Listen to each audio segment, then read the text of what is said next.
encerramento, que estão assistindo, para os nossos alunos, para alunos de outras universidades.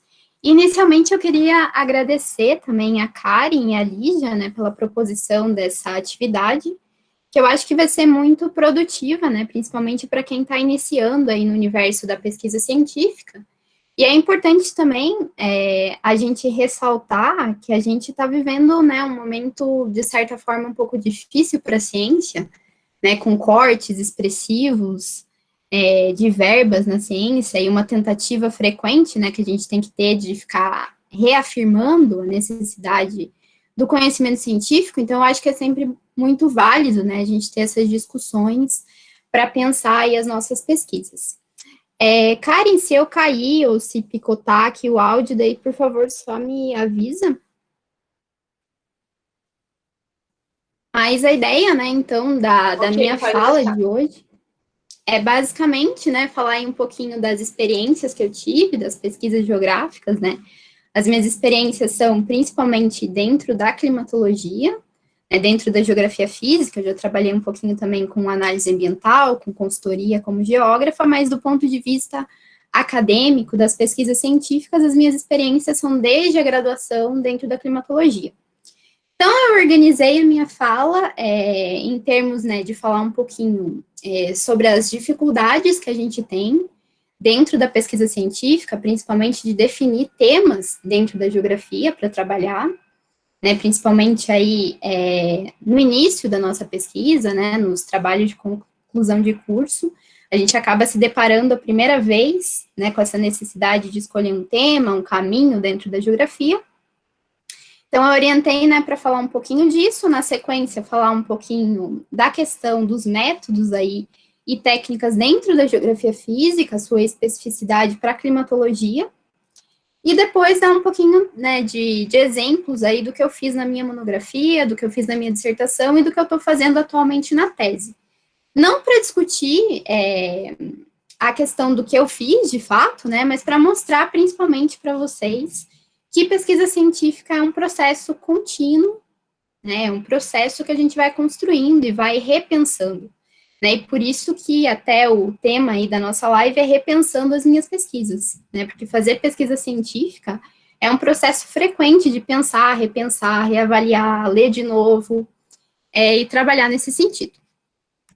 Então, quando a gente vai começar, né, uma pesquisa científica, surge múltiplas questões, múltiplas incertezas dentro aí das nossas análises, e isso se deve, né, no caso da geografia, aí a gente tem uma multiplicidade de olhares e caminhos geográficos, que é o que, de certa forma, faz com que a geografia seja uma ciência tão fantástica, né, a gente é suspeito para falar por ser geógrafo, mas é o que faz com que ela seja, né, realmente uma ciência que congrega diversas formas, né, olhares, caminhos, e a gente tem pesquisas muito diferentes dentro da geografia. E se, por um lado, isso é positivo, né, para a gente ter essa multiplicidade de olhares, de caminhos, por outro lado, né, isso gera aí uma série de dúvidas, quando a gente tem que escolher o nosso tema de pesquisa, e a primeira vez que a gente tem contato com isso, é quando a gente vai fazer a iniciação científica, né, que acaba sendo muito vinculada ao que os professores já pesquisam, então não é uma coisa que parte muito do aluno, como um tema de pesquisa, e na sequência, né, nas nossas monografias, aí é o primeiro desafio que a gente tem é pensar um tema dentro desse universo tão múltiplo da geografia. E aí tem algumas pessoas que têm um pouco mais de facilidade para pensar essa temática, outros têm um pouco mais de dificuldade, mas, né, o primeiro conselho, né, ao longo aí da minha fala, eu vou deixar alguns conselhos para vocês. O primeiro conselho que eu deixo é não se desesperem, né, porque a gente sempre acaba encontrando o nosso caminho dentro desse universo múltiplo da geografia. Alguns encontram já no início da graduação, outros vão encontrar só no quarto ano, mas isso é super normal. Assim como é muito normal, né, quem entra aí na geografia querendo trabalhar com geografia humana, termina na física ou na instrumental, ou vice-versa. Né, a gente tem muitas histórias aí, né, e caminhos aí geográficos de cada um ao longo da pesquisa. Então, para contextualizar um pouquinho, o porquê que eu fui parar na climatologia, né, então, desde muito cedo, eu sempre quis fazer geografia, acho que eu tinha uns 8, 7 anos, Eu já falava que eu queria ser geógrafa, obviamente, né, que ninguém me levava a sério naquela época, mas, de fato, né, eu acabei virando geógrafa, fazendo geografia, e eu sempre tive, né, maior contato aí, maior interesse dentro dessas áreas mais voltadas para a geografia física. E aí, no meu primeiro ano de graduação, né, no segundo semestre, eu tive o contato com a climatologia, e desde as primeiras aulas eu já percebi que eu gostava muito de climatologia, queria trabalhar com climatologia, e aí surgiram, né, algumas oportunidades no meu caminho que me levaram, de fato, para o clima. Né? Então, nesse primeiro ano aí de graduação, eu tive contato com o professor que coordenava o laboratório de climatologia, né, que para quem assistiu aí a live do dia do geógrafo, é o professor Francisco Mendonça, né, ele é meu orientador até hoje. E aí, nessa oportunidade, ele me convidou para fazer parte do laboratório, que ele tinha uma bolsa de iniciação científica de 3 anos, né, num projeto que ele tinha recém-aprovado para trabalhar com mudanças climáticas e as repercussões aí em Curitiba e região metropolitana. Então, de fato, né, grande parte da minha história como pesquisadora, né, recém-pesquisadora, porque não faz tanto tempo assim que eu trabalho com pesquisa científica, se deve muito a esse contexto, né, de já ter me inserido nesse projeto, com essa temática, né, e no caso o projeto trabalhava com a questão aí dos canais do clima urbano, né, então poluição, temperatura, umidade e chuva, né, e eu acabei entrando para trabalhar com chuva e trabalho com chuva até hoje. Então, meu histórico de pesquisa vem muito, né, desse contexto aí da climatologia. Então, falando um pouquinho, né, do que a gente tem aí como métodos, técnicas para trabalhar com a geografia, com a climatologia, né, e para ajudá-los um pouco a repensar o TCC de vocês, a construção da pesquisa de vocês. Então, a gente pode, né, de maneira muito simplista, né, dividir aí um pouquinho a geografia, né, que sempre buscou a conexão entre as dimensões naturais e sociais, né, desde a geografia clássica até as correntes que a gente tem mais recentemente. Então, de maneira muito simplista, a gente pode colocar, né, como um histórico aí de análise, que no contexto, né, da geografia clássica, a gente tinha muito aquelas descrições do quadro natural do planeta, muito dissociado do homem, né, o homem e a natureza como polos excludentes. Na sequência, né, a gente tem aí o advento da geografia quantitativa, uma tentativa de matematização do espaço, né, uma diferenciação e uma separação mais forte aí entre a geografia física e a geografia humana. E é nesse contexto, né, desses modelos da matemática que vai surgir também a teoria geral dos sistemas e os geossistemas, né, que são muito utilizados aí dentro da geografia física para suas análises. Na década de 70, a gente já vai ter um pouquinho aí da geografia crítica, como uma forma de abordagem, então essas articulações, né, da sociedade, da natureza, por meio aí de questões dialéticas, meios de produção, e uma certa, né, alguns autores colocam como uma limitação aí para algumas análises ambientais nesse período.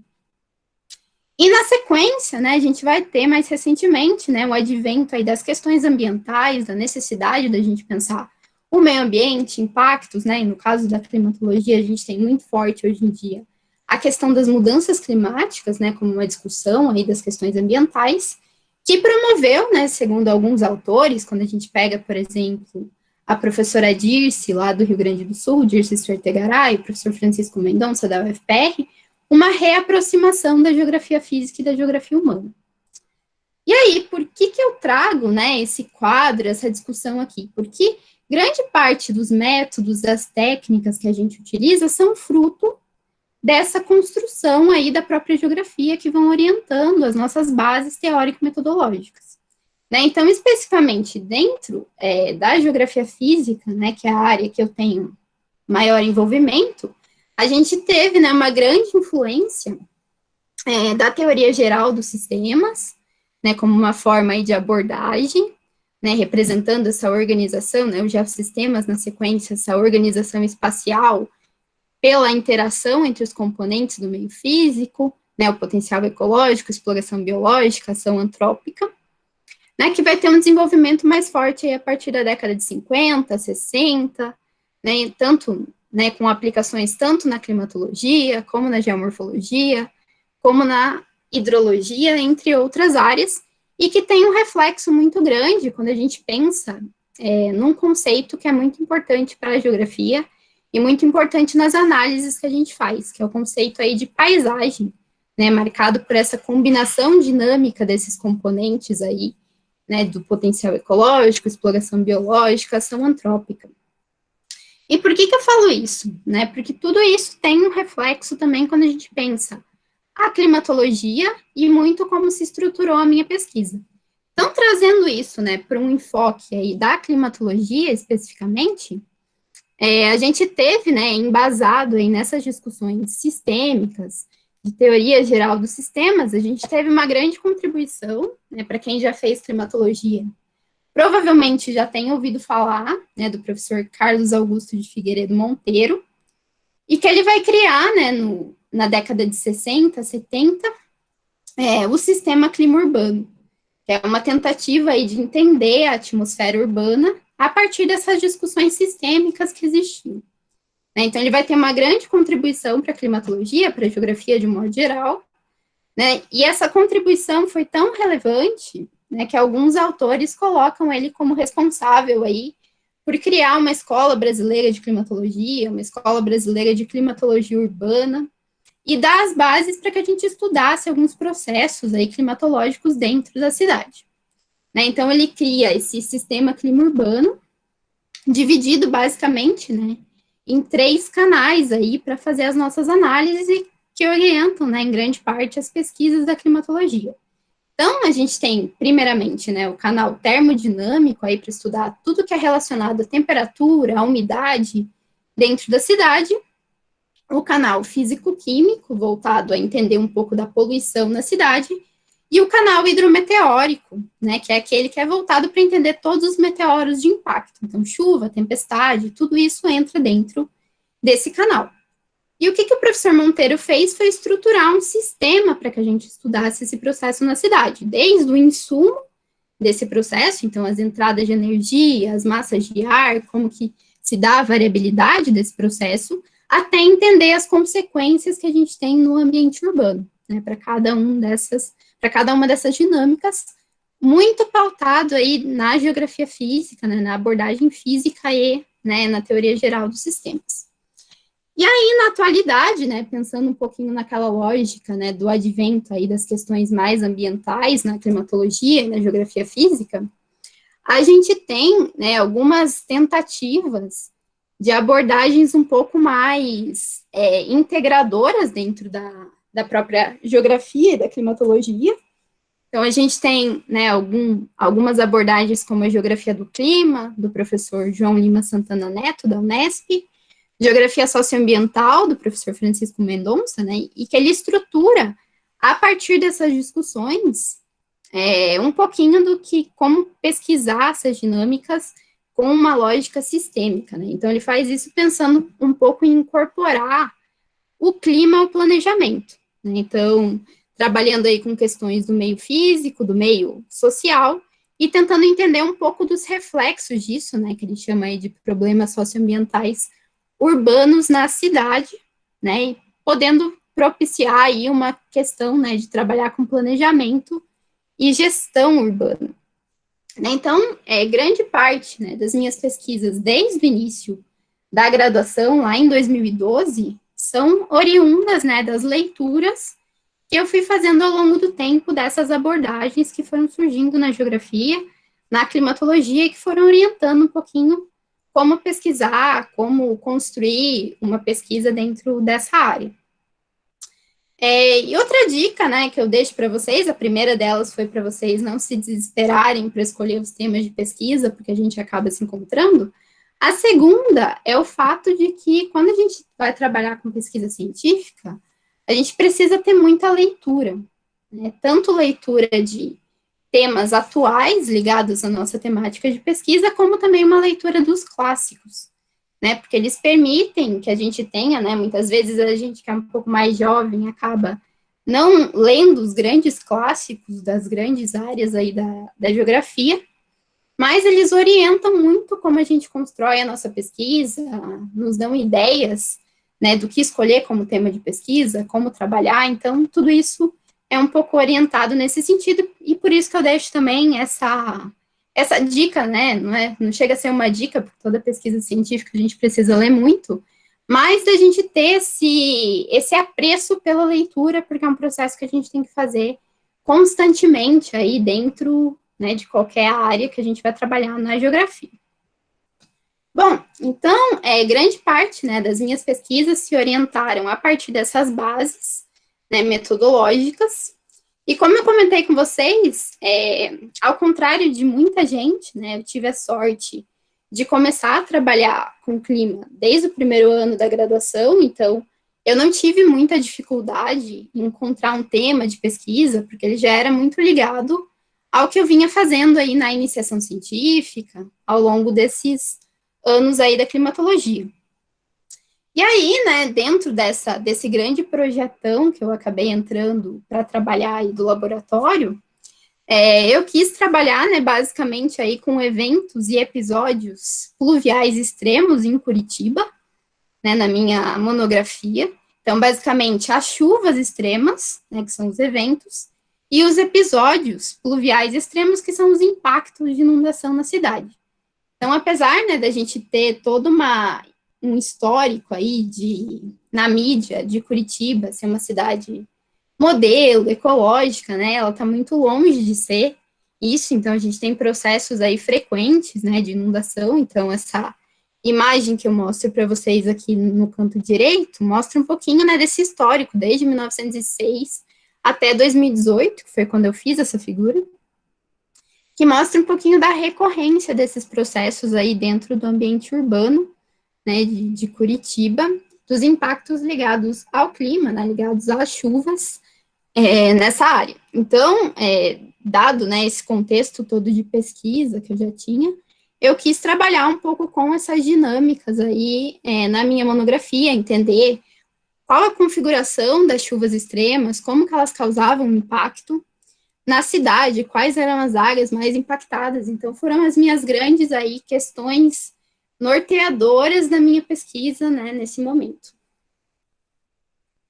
E aí, né, para fazer esse tipo de análise, eu precisava basicamente, né, de dois tipos de dados, né, que seriam os dados aí de chuva, né, e dentro da climatologia, a gente é muito feliz, por um lado, né, por ter dados aí disponíveis, gratuitos, para a gente poder baixar, mas, por outro lado, a gente tem alguns problemas né, relacionados aí à espacialização das estações, a quantidade de estações que a gente tem por área, a quantidade de falhas que a gente tem nas nossas estações, que limitam um pouco, às vezes, os tipos e as formas de análise que a gente vai fazer.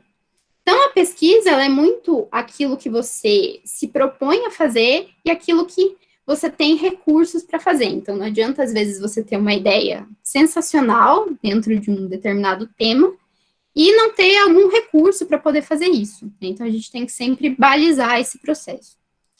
E aí, né, na minha monografia, eu queria entender um pouquinho dessas relações, das medidas aí de variabilidade dessa chuva, como que os eventos extremos se comportavam. E aí, com base, né, na literatura, voltando aí para o conselho que eu dei para vocês, né, da gente ter uma leitura frequente quando a gente faz pesquisa, eu percebi, né, que muitos desses eventos extremos, quando eles eram trabalhados pensando em valores fixos dentro das cidades. Então, por exemplo, 50 milímetros em 24 horas. E isso não se aplica a todas as realidades climáticas. Então, é muito diferente a gente aplicar isso aqui no sul do Brasil e aplicar isso no Nordeste, por exemplo, no Norte ou no Centro-Oeste do Brasil, com características climáticas diferentes. Então, eu fui tentar buscar, né, alguns métodos estatísticos que me permitissem fazer essas análises mais refinadas, de certa forma, né? Então, eu trabalhei com alguns índices que levavam em conta essa variação climática local aí que a gente tinha, e determinei, né, a partir desses índices, que evento extremo aqui em Curitiba era de 48,6 milímetros para frente. Então, né, esse foi o primeiro passo aí da minha pesquisa, de trabalhar com a chuva, basicamente, né, com parâmetros estatísticos que a gente usa muito na climatologia. E no segundo momento, né, o outro dado que eu precisava para fazer essas análises era basicamente, né, os impactos. Então, as inundações que a gente tinha aí dentro da cidade, né, ligadas a essas chuvas extremas. Então, para isso, né, gerou algumas figuras, né, de regiões que são mais afetadas em Curitiba. Eu fiz relações aí com outros atributos, né, com áreas de ocupação irregular, por exemplo, em outras questões. Mas esses dados, né, aí de impacto são duas fontes, né, diferentes que a gente tem, principalmente para analisar, e que se complementam e que têm algumas limitações. Então, a gente começa a ter algumas limitações da pesquisa científica, né? Então, basicamente, as duas fontes, né, de dados que a gente tem para trabalhar com isso são a questão aí dos jornais, né, então, que trazem notícias sobre os impactos, e eles têm algumas limitações, principalmente pelo fato de que algumas áreas, né, quando a gente tem inundação em algumas áreas, elas são muito mais noticiadas, por exemplo, uma inundação no centro do que uma inundação em áreas periféricas da cidade. E aí a gente começa a ter alguns problemas aí de tentar entender essa realidade. E o segundo tipo de dado que a gente pode utilizar para fazer isso é a questão aí da defesa civil, né? Que é muito baseado aí nas notificações. Então, se as pessoas não ligam, não notificam que teve um processo de inundação, ele não aconteceu. Então, são algumas limitações que a gente tem para trabalhar, né, mostrando aí um pouquinho dos desafios da pesquisa, para trabalhar aí pensando nessas dinâmicas. Então, essa foto aí da direita que eu trouxe para vocês mostra um pouquinho dessa questão aí de coleta de dados. Então, os dados de jornal, como eu trabalhei desde a década de 80, muitos deles não eram aí ligados, não eram impressos, né? A gente só tem jornal impresso a partir de 2000, aqui em Curitiba, na biblioteca. Então, eu tinha que analisar, né? Esses dados eram um grande trabalho de analisar eles nesses rolos de filme, né? Para poder fazer essas análises lá na biblioteca pública. Então, são alguns desafios que a gente acaba encontrando. E aí, quando eu terminei a minha monografia, eu percebi que tinha algumas lacunas, né? Então, outro importante aspecto aí da pesquisa é que a gente acaba sempre chegando a algumas conclusões quando a gente vai fazer alguma pesquisa, e quando a gente chega nessas conclusões, a gente acaba tendo muito mais questionamento do que conclusão de fato. Então, surgiram alguns questionamentos, algumas coisas para aprimorar, outras realidades que eu queria compreender a partir disso, né? E que isso que move a pesquisa científica. Então, vocês vão perceber que quando vocês concluírem o TCC de vocês, vocês vão ter algumas conclusões a partir disso, evidentemente, mas vocês vão ter muito mais questionamentos, incertezas, e vão ter que repensar essas pesquisas, né, para quem quiser continuar no meio acadêmico, né, e trabalhar aí né, na dissertação, tese, enfim, dentro do mundo acadêmico. Então, na dissertação, né, eu quis suprir algumas lacunas, principalmente de trabalhar melhor esses dados de chuva, trabalhar mais classes de chuva para entender se chuvas cada vez menos expressivas estavam gerando impacto na cidade, e também trabalhar um pouquinho melhor essas áreas de impacto, né, a partir aí das ocupações que a gente tem, da vulnerabilidade, né, como que as populações são afetadas por esses impactos de maneiras diferenciadas. Então, basicamente, né, o que eu trabalhei na dissertação foi trabalhar com a questão das chuvas, aí eu incluí outros parâmetros estatísticos para trabalhar, a questão aí do meio físico, então a suscetibilidade, que seriam basicamente as condições do meio físico que favorecem esses tipos de eventos, né, no caso as inundações, e com a vulnerabilidade, então alguns atributos sociais aí para a gente pensar como que essas dinâmicas aconteciam, né? Então eu quis detalhar um pouco melhor isso, né? Eu ampliei um pouquinho a minha área de estudo também, trabalhando com Curitiba em uma parcela aí da região metropolitana. E aí, basicamente, né, eu fiz várias análises em relação à chuva, para entender como que era o comportamento dessa chuva, com os mesmos problemas aí de coleta de dados, de falhas de dados, né, e a gente conseguiu perceber, a partir dessas análises, o que foi um questionamento que surgiu no final da minha monografia, né, que cada vez mais, né, esse gráfico ali das chuvas diárias que deflagram episódios, mostra que cada vez mais chuvas menos expressivas dentro da cidade vêm causando impactos, né, então se antes a gente precisava de 60, 70 milímetros para gerar impacto, atualmente a gente tem bem menos quantidade de chuva, né, 20, 30 milímetros, já causam uma série de transtornos aí no ambiente urbano. E aí, na sequência, né, eu queria analisar um pouquinho melhor a configuração dessas inundações do ponto de vista físico e também pensar um pouquinho nas populações que eram impactadas. Então, basicamente, eu fiz 2 tipos, né, de mapeamentos para fazer essas análises. Então, o primeiro, né, pensando aí na suscetibilidade, ou seja, os condicionantes do meio físico que favorecem o acúmulo de água, as inundações no ambiente urbano. Então, a partir de dados aí de hipossometria, declividade, solos, uso de ocupação, né, combinando esses dados, e também análises aí de vulnerabilidade a partir de dados dos setores censitários aí do IBGE, né, fazendo também essa combinação entre variáveis que fossem pertinentes para essa análise, para tentar entender um pouquinho aí do que eu chamei de risco hidrometeorológico, ou seja, os riscos relacionados aí a essas chuvas extremas e aos impactos na cidade. Então, foi muito do que eu fiz aí nesse sentido, né, de pensar um pouquinho das dinâmicas aí dentro dessa bacia que eu escolhi. E aí, na sequência, né, eu precisava, de certa forma, validar esses dados. Então, eu acabei trabalhando aí um pouquinho, né, com a combinação dos dois para chegar em áreas mais críticas aí dentro da cidade, que tinham alta suscetibilidade, alta vulnerabilidade, ou seja, as populações eram afetadas de maneira mais expressiva por esses impactos. E aí eu fui validar isso a partir de trabalhos de campo, né, que daí já são outros desafios de você conseguir validar mapeamentos, né, em grandes áreas a partir de trabalho de campo. Então, eu consegui identificar, né, algumas áreas aí dentro de Curitiba e região metropolitana que a gente tinha ou um dos fatores elevados apenas, ou os dois, né, que propiciaram essa discussão dessas múltiplas realidades relacionadas à inundação, que lá no primeiro momento, no meu TCC, eu analisei só quais eram os bairros que eram mais impactados e qual é a dinâmica da chuva para causar esse impacto. Então, na dissertação, eu quis avançar um pouco nessas discussões de discutir um pouco melhor essas realidades. Então, o que eu comentei com vocês é muito disso, né, da pesquisa ser muito um processo, né, a gente vai pesquisando, vai chegando a determinadas conclusões e vai tendo muito mais questionamentos.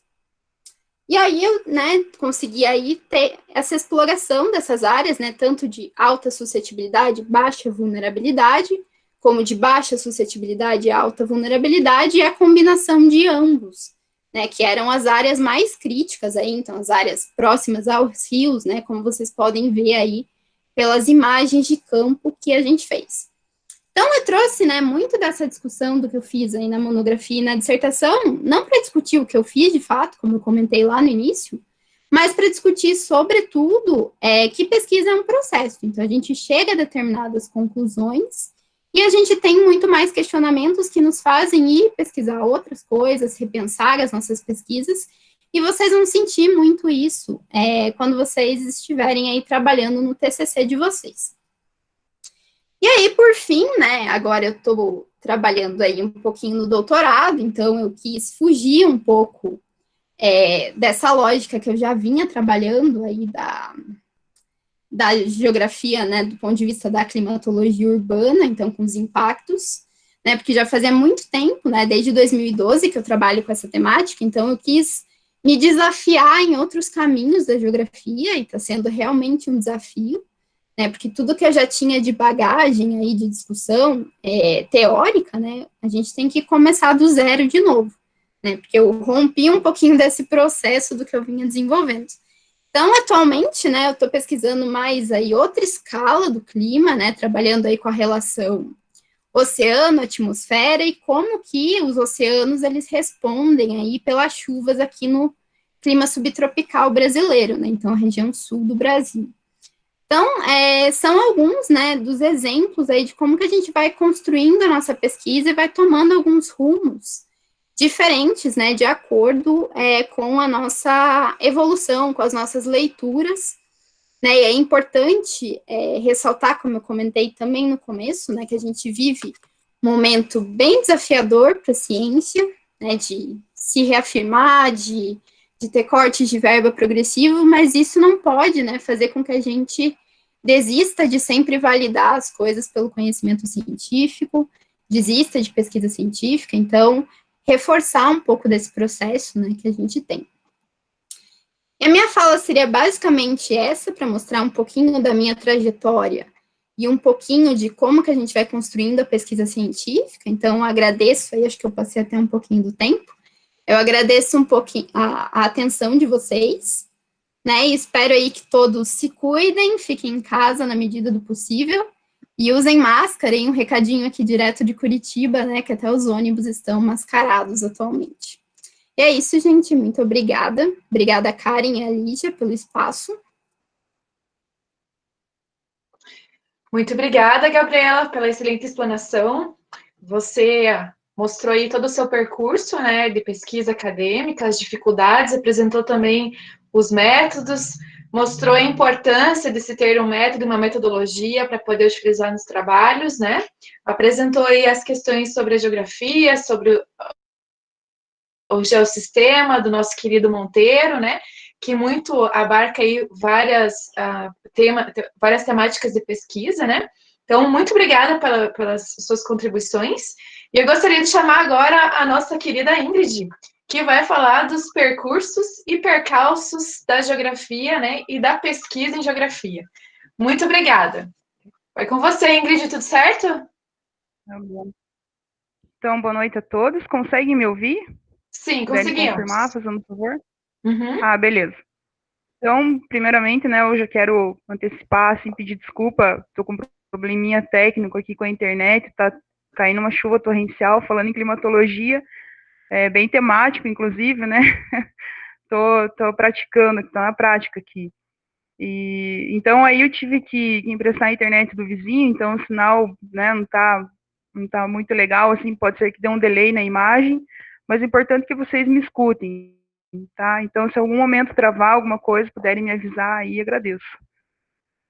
Então, novamente, boa noite a todos, né? Boa noite aos professores, estou tão feliz de ver os ex-professores aqui online, foi uma surpresa, porque não tinham comentado que eles estariam, e, né, os colegas também, os Zaqueu Bobato, a Zingra, a Fabelis, né, então, muito legal rever vocês, assim, poder estar participando desse momento. Como as professoras falaram, né, querendo ou não, esse momento aí acabou nos aproximando, né, depois de muito tempo. Bom, então, para dar início, né, primeiramente, assim, parabéns pela escolha do curso, né, Geografia é um desafio, e na minha fala, assim, acho que vocês vão entender por que eu vou contar um pouco da minha experiência, da minha trajetória, por que escolhi geografia, né? E, na verdade, escolhi geografia porque não tinha outra opção, né? Eu era muito ruim em matemática, quando fui fazer vestibular, eu queria qualquer curso que não caísse física, matemática ou química de específico, né? E optei por geografia. E foi um tiro muito certo, porque eu acabei me apaixonando já no primeiro ano, assim, gostei bastante. E, para surpresa, no segundo ano tinha geoestatística, né? E quem disse que geografia não tem cálculo, né? Mas cartografia, topografia, tudo envolve cálculo. E aí, né, eu fui me descobrindo dentro da geografia, tá? Quando foi para fazer, assim, a escolha do TCC, né, nós estávamos no terceiro ano, e a professora Joseli Maria Silva ainda dava disciplina de metodologia científica, e ela falou assim, vocês precisam começar com pergunta de partida, né? O que é a pergunta de partida? Para definir o objetivo. E, gente, era assim, eu passava a semana inteira debruçado, escrevendo, de trás para frente, de frente para trás, mudava o verbo, colocava aquilo, e colocava isso, né? Chegava na aula, ela falava, ela dava risada assim, isso aqui é teu objetivo. Né? Hoje eu tiro sarro dela, porque na época eu ficava nervosa, falei, a professora, né, deu suando aqui, gastei um caderno inteiro praticamente para escrever a minha pergunta de partida, e ela tirando sarro. E aí que eu fui entender a questão da importância de ter um verbo de ação, de ser bem delimitado, já no objetivo você tem que ter o porquê, onde, quando, como, né, bem delimitado, e isso facilita bastante aí o teu percurso, né, dentro de uma graduação, no mestrado, doutorado. E isso você leva para a vida. Então, a partir do momento que você entende isso, que você internaliza isso, isso acaba facilitando bastante a tua vida. E aí, para escolher o tema, né? Então, estava trocando ideia com a professora Karen antes de começar a live, e eu lembrando, assim, também na época tinha os professores queridinhos, né? Como deve ter até hoje, né? Então, tinha os professores queridinhos, e todo mundo queria fazer o TCC com aquele professor. Na minha época era o professor Cunha, né? O professor Cunha, era o professor Leonel, de Cultura, e a professora Joseli. Ninguém queria saber muito da área física, né? O Mário Sérgio, todo mundo morria de medo, professor de geologia, todo mundo tinha medo. E aí queriam esses professores. E eles estavam escolhendo mais pelo professor em si, e não pensando, isso eu me incluo também, não pensando assim que era algo para o futuro, que era uma formação, né? Que você levaria isso. Que aí você sairia da graduação ali um profissional, né? E eu fui conversar com a professora Joseli, e a gente brigava, e a gente brigava até o terceiro ano, todo mundo era amigo. Depois um queria, né, não, porque eu quero esse professor, porque eu quero esse professor, não sei o quê. E aí fui conversar com a professora Joseli. E ela veio com uma proposta para mim na época, que era trabalhar com a condição social da criança. Porque na geografia tem pouquíssimos trabalhos sobre criança, ou voltado para criança, né? E eu fui muito mais, assim, induzida pelo meu sentimento, por ser assim um trabalho que ninguém fez, do que algo que realmente eu gostaria de fazer.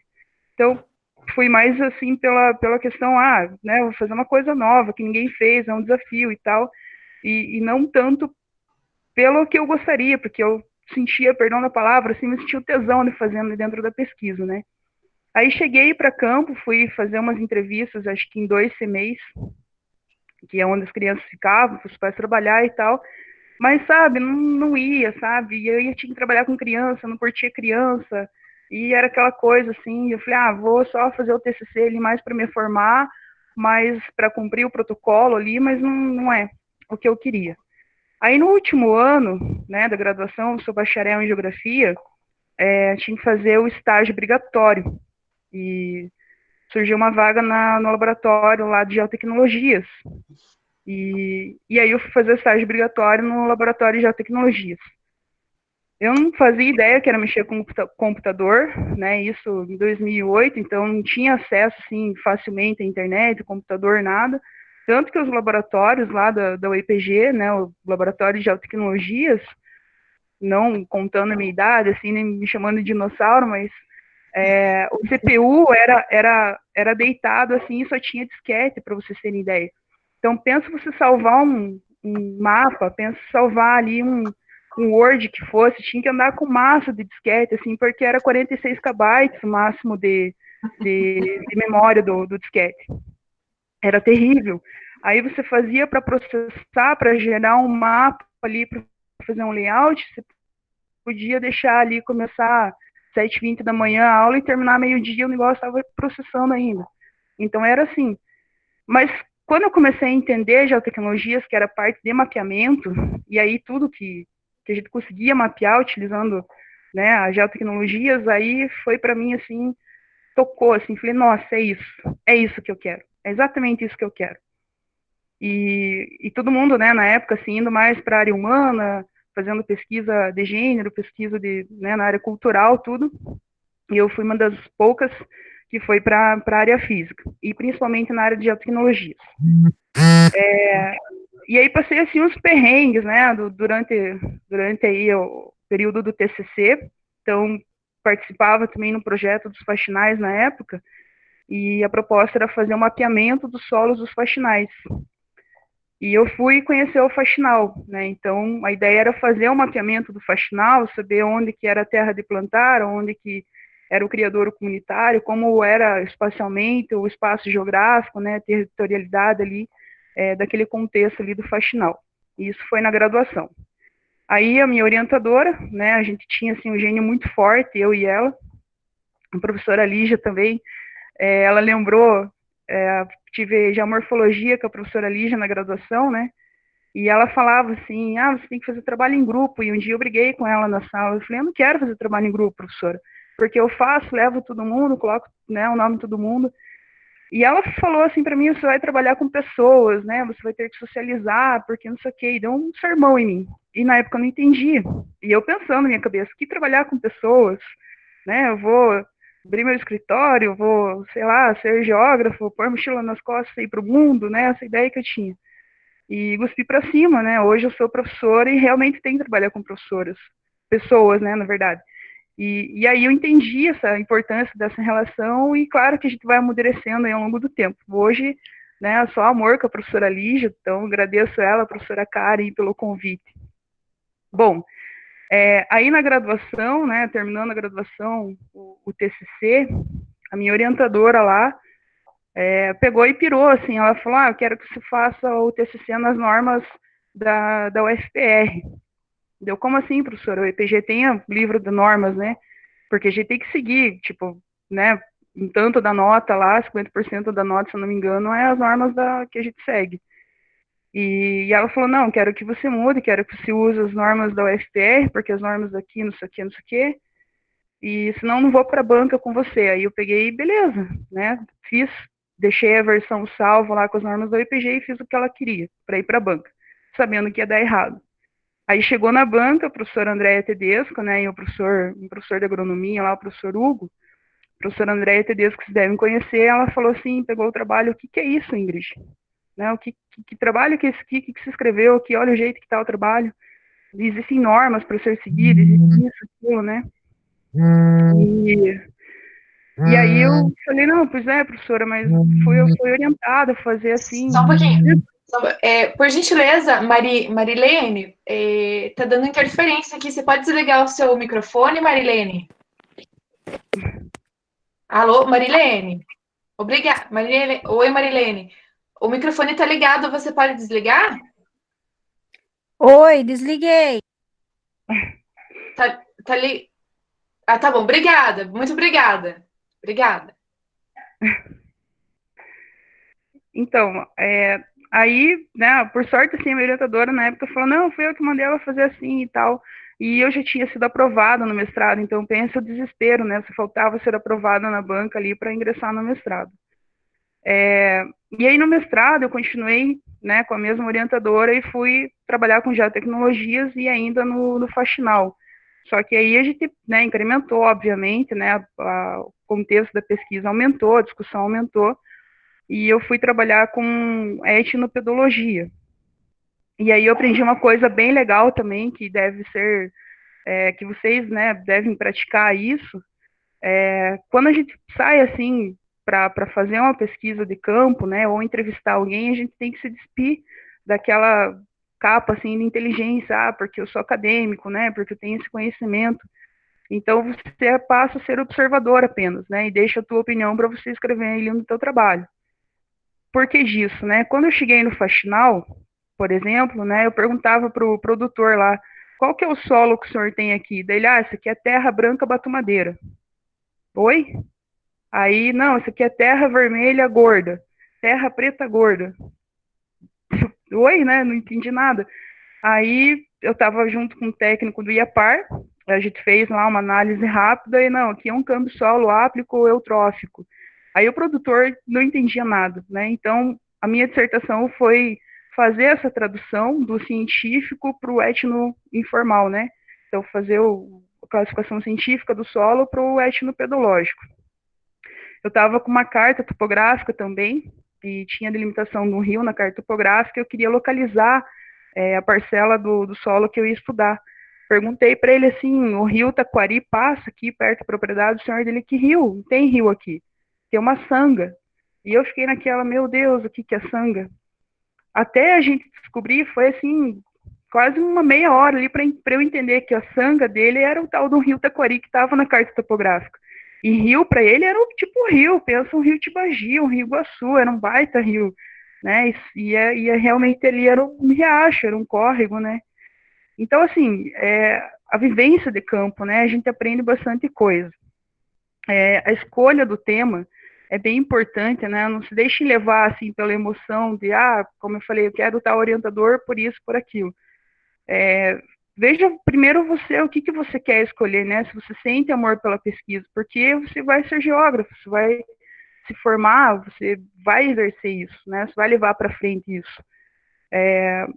Teve também, assim, agora, experiência, né, como professora, alguns alunos já orientei trabalhos, e para vocês verem como geografia é maravilhosa, assim. Hoje eu dou aula, por exemplo, para agronomia, para o curso de agronomia, dou aula para o curso de engenharia civil, dou aula para o curso de arquitetura, trabalhei como colaboradora na UEPG, também dei aula para outros cursos, né, e a geografia te leva a esses lugares.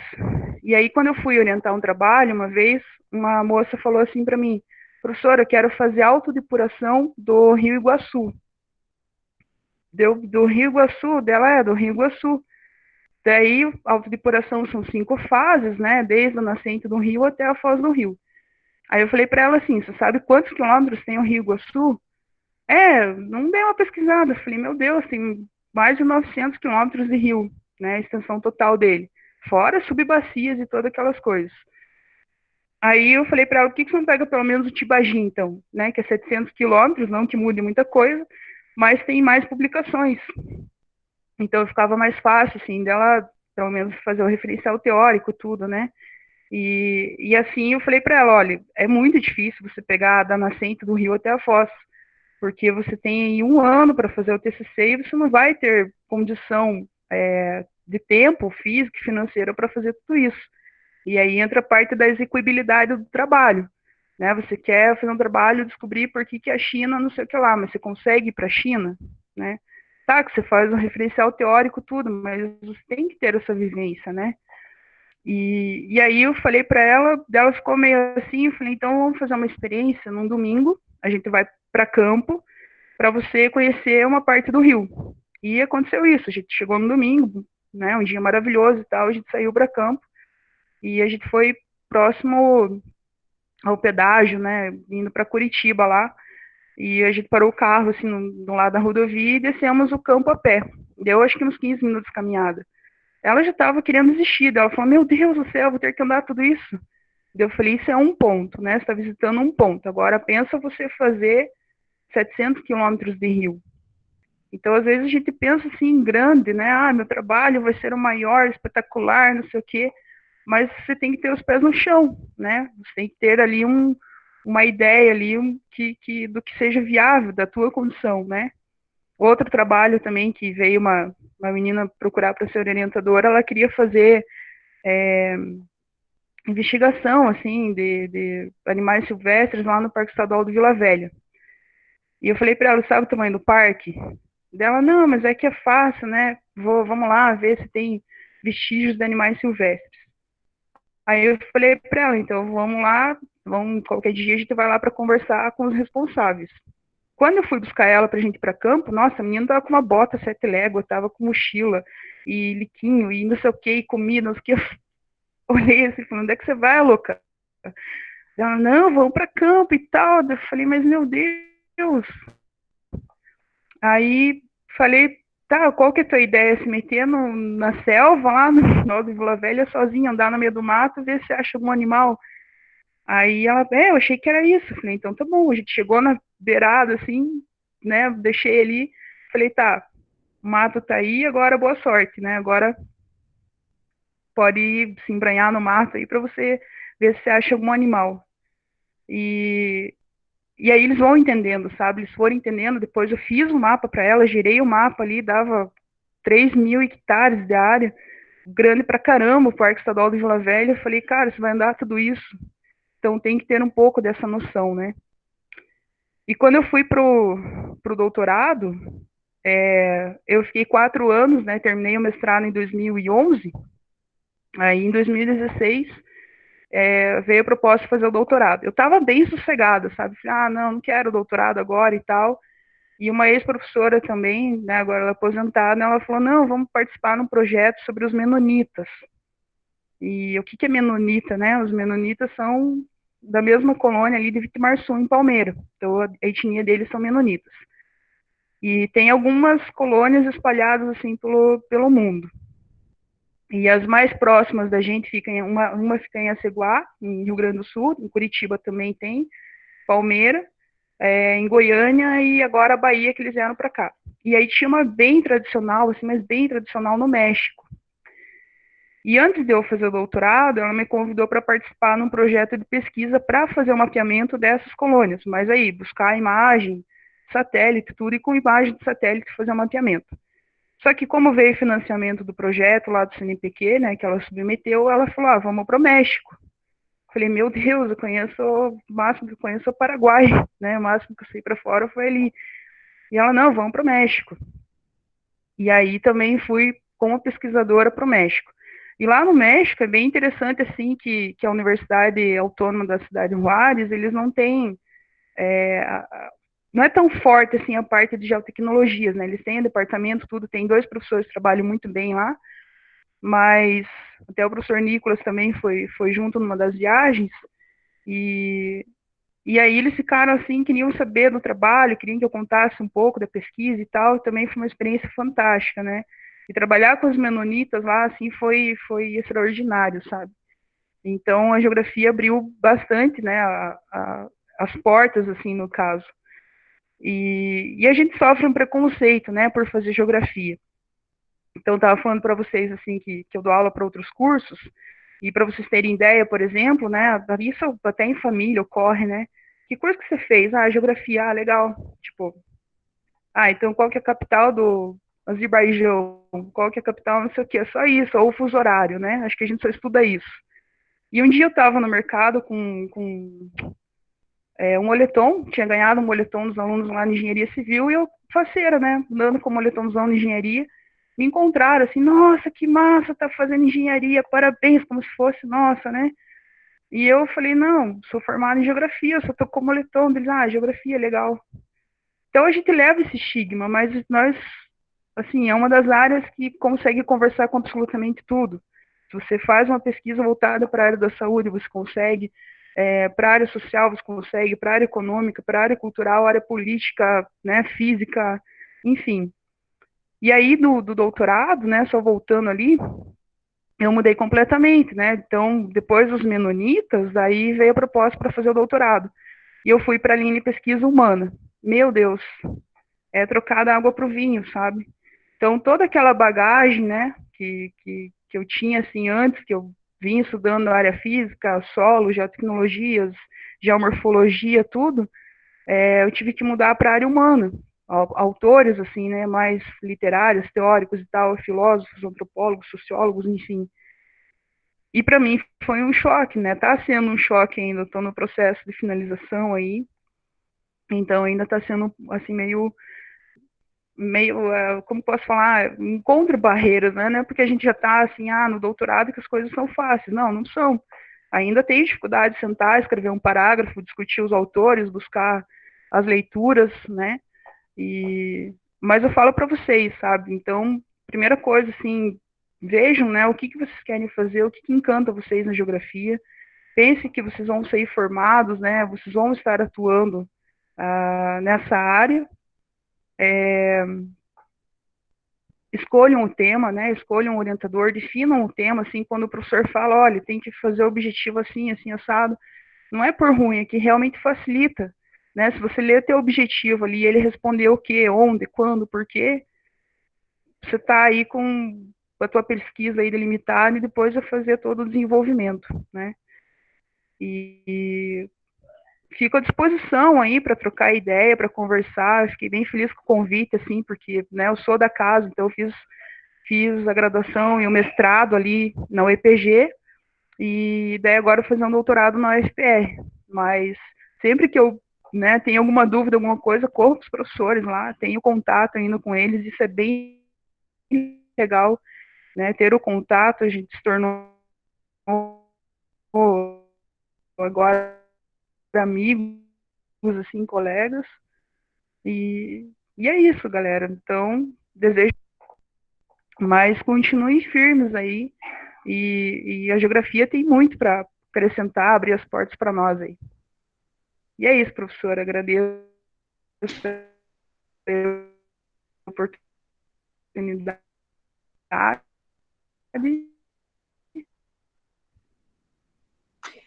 Muito obrigada, Ingrid, pela excelente explanação aí e o relato de todos os seus percursos e percalços na pesquisa, né? Acredito que você deixou uma excelente contribuição aí para que todos os acadêmicos pensem, né, e reflitam o quanto é importante definirmos a temporalidade de um trabalho, a espacialidade, a disponibilidade de informações. Mas qualquer coisa aí. Sim, eu estou ouvindo você, Ingrid. Oi? Eu acho que o microfone da Ingrid pifou, mas ainda bem que ela conseguiu terminar toda a live dela, né? Foi uma excelente explanação, né? E como eu estava comentando, a importância nos trabalhos de conclusão de curso, definirmos, né, a temporalidade, a espacialidade, né, a disponibilidade de informações para a realização do trabalho e também o capital, não mais importante, né?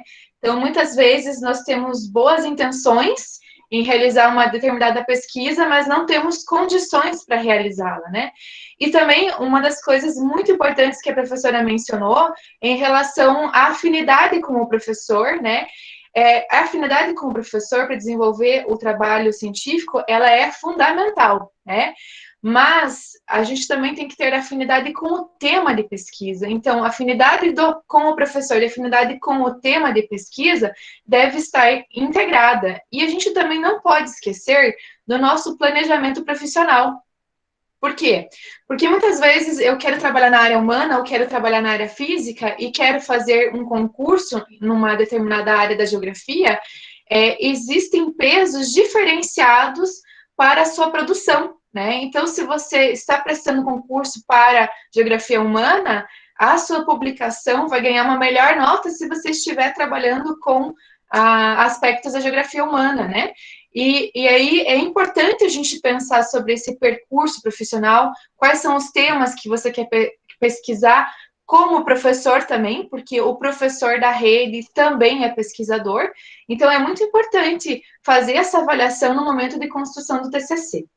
E agora eu vou passar a palavra para o nosso querido Leandro Lemos de Jesus, que vai falar a respeito dos aspectos práticos do dia a dia do professor pesquisador. E também gostaria de fazer um convite, pessoal. Ao final, nós vamos fazer vários questionamentos aí, né, aos nossos apresentadores. E, por favor, coloquem aí no chat os questionamentos, tá bom? É com você, Leandro.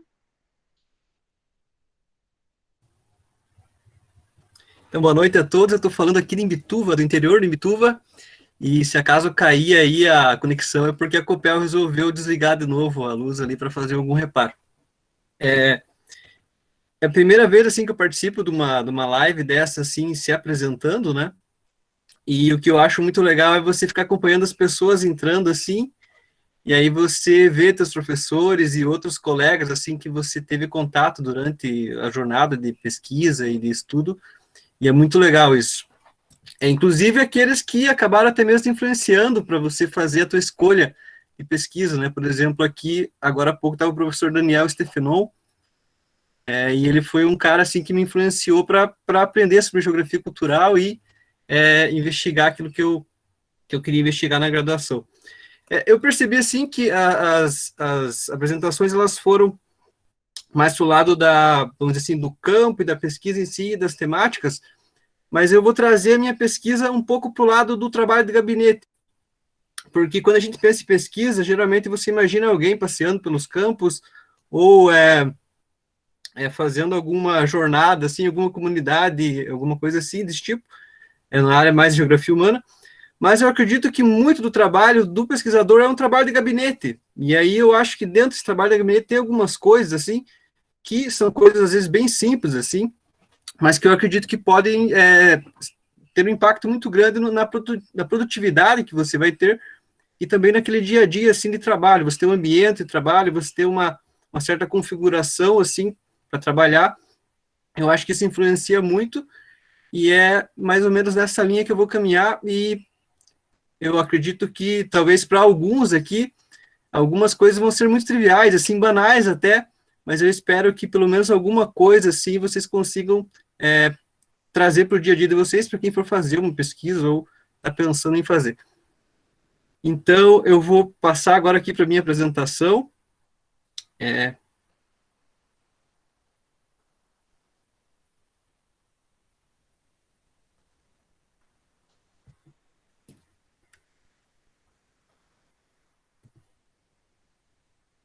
Tudo certo, Leandro. Estamos vendo sua apresentação. Tá vendo? Beleza. Então, vou deixar ela em tela cheia aqui, porque fica melhor. Então, o título da minha apresentação é Aspectos Práticos do Dia a Dia do Pesquisador, já trazendo essa questão mais do lado do trabalho de gabinete. Então, meu nome e tal. Eu fiz o meu mestrado em 2015 até 2017, pelo EPG, e o meu orientador foi o Almir Nabosny. Eu acho que ele está aí acompanhando também a nossa live. E acho que uma coisa que eu aprendi, assim, com o professor Almir, ele é uma pessoa muito metódica, assim. E eu acho que é algo que eu tentei sempre copiar dele, e eu tento copiar até hoje. Você ter uma organização muito rígida com as coisas, porque isso te ajuda muito, não só num campo de pesquisa, mas eu acho que em outros campos da vida, assim, que onde você for atuar, essa organização vai ser crucial, assim, para você poder desenvolver o teu trabalho.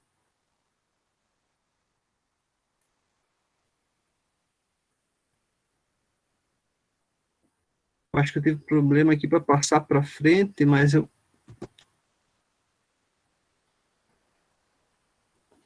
Ele foi para o último agora, Leandro.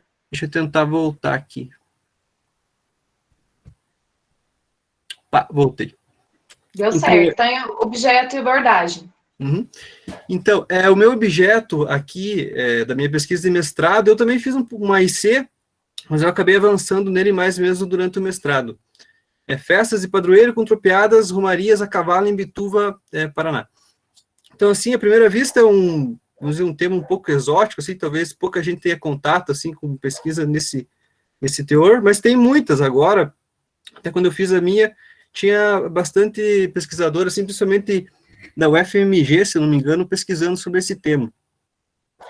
E aí, eu acho que, independente do tema que você vai pesquisar, dentro da geografia vai ter sobre praticamente tudo.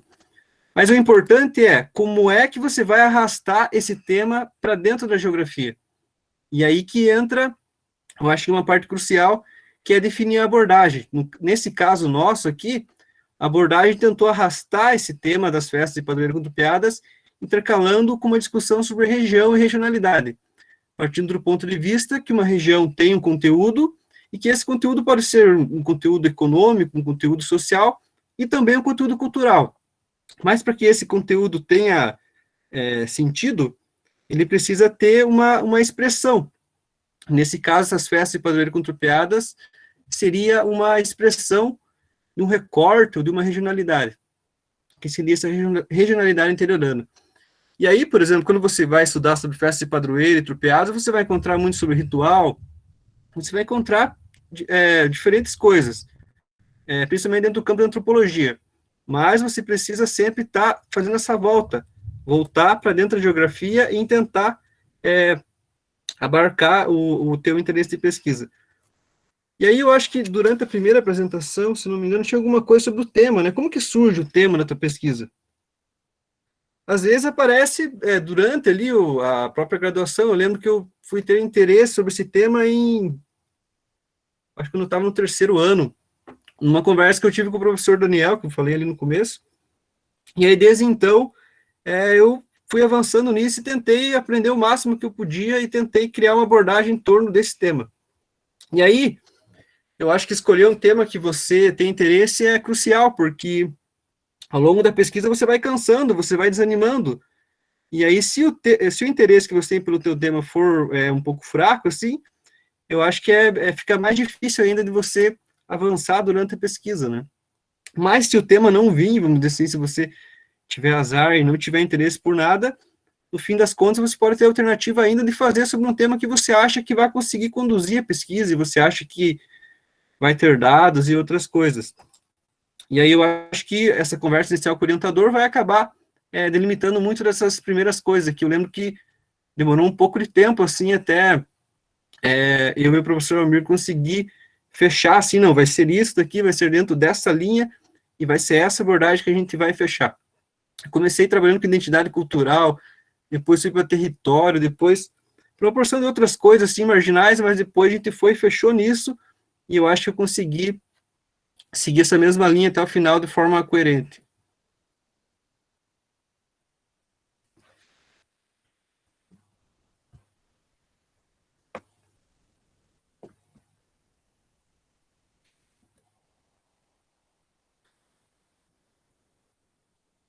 Então, eu vou trazer aqui os aspectos iniciais que eu acho que quando a gente começa a pesquisar, hoje você pensa principalmente em pesquisa virtual, pesquisa a partir do Google e de outros mecanismos, né? Embora também a pesquisa na biblioteca, no mais clássico, assim, também eu acho que é importante. Mas aí aqui eu trouxe algumas coisas, assim, que eu acho que fazem a diferença nesse dia a dia de pesquisa, porque o Google, da forma como ele é montado, ele às vezes acaba, como que pode dizer, selecionando coisas que não são do seu interesse, assim, aí eu acho que durante a pesquisa, quando você está pesquisando um tema que você está tentando pesquisar, eu acho que você usar o Google Acadêmico, por exemplo, é muito mais eficiente, assim, para você conseguir localizar os temas do seu interesse. Dentro do Google também funciona bem, assim, basicamente. Mas eu acho que o Google Acadêmico vai trazer mais trabalhos, assim, publicados, vai trazer artigos, vai trazer dissertações, e eu acho que isso é mais proveitoso, assim, para o dia a dia.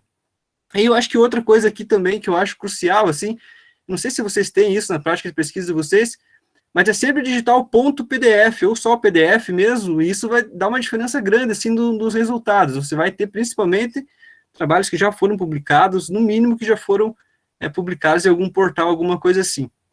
E aí aqui também eu coloquei entre essas aspas também são importantes, e vocês podem fazer os testes de vocês aí, mas se você digitar no Google, por exemplo, só geografia das festas, sem as aspas, ele vai procurar geografia, vai procurar das e vai procurar festas.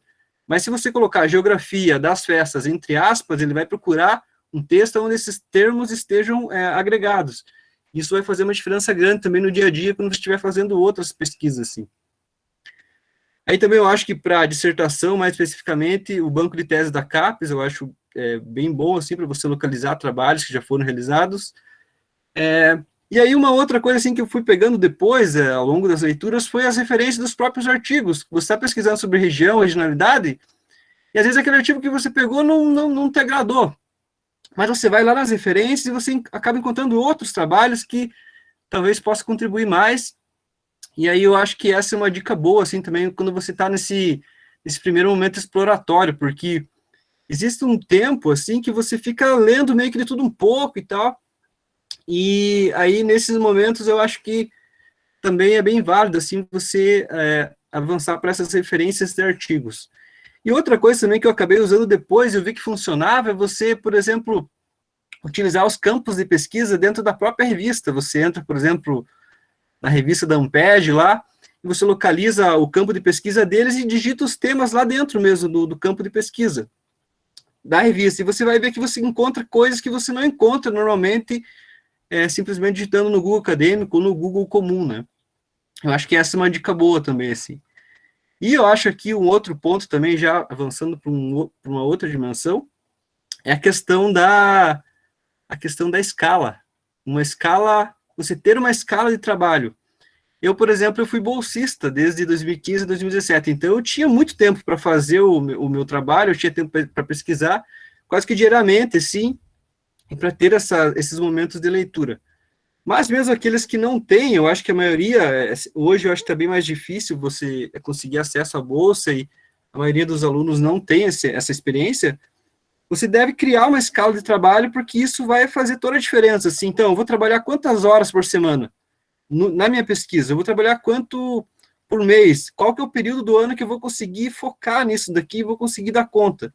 Então, você tem que ter essa visão assim, estratégica para você conseguir realizar o trabalho, senão você vai chegar lá no final, você vai estar com tudo pela metade, você vai fazer um trabalho mal feito, que nem você mesmo vai se sentir satisfeito com aquilo. Isso é muito péssimo, eu acredito.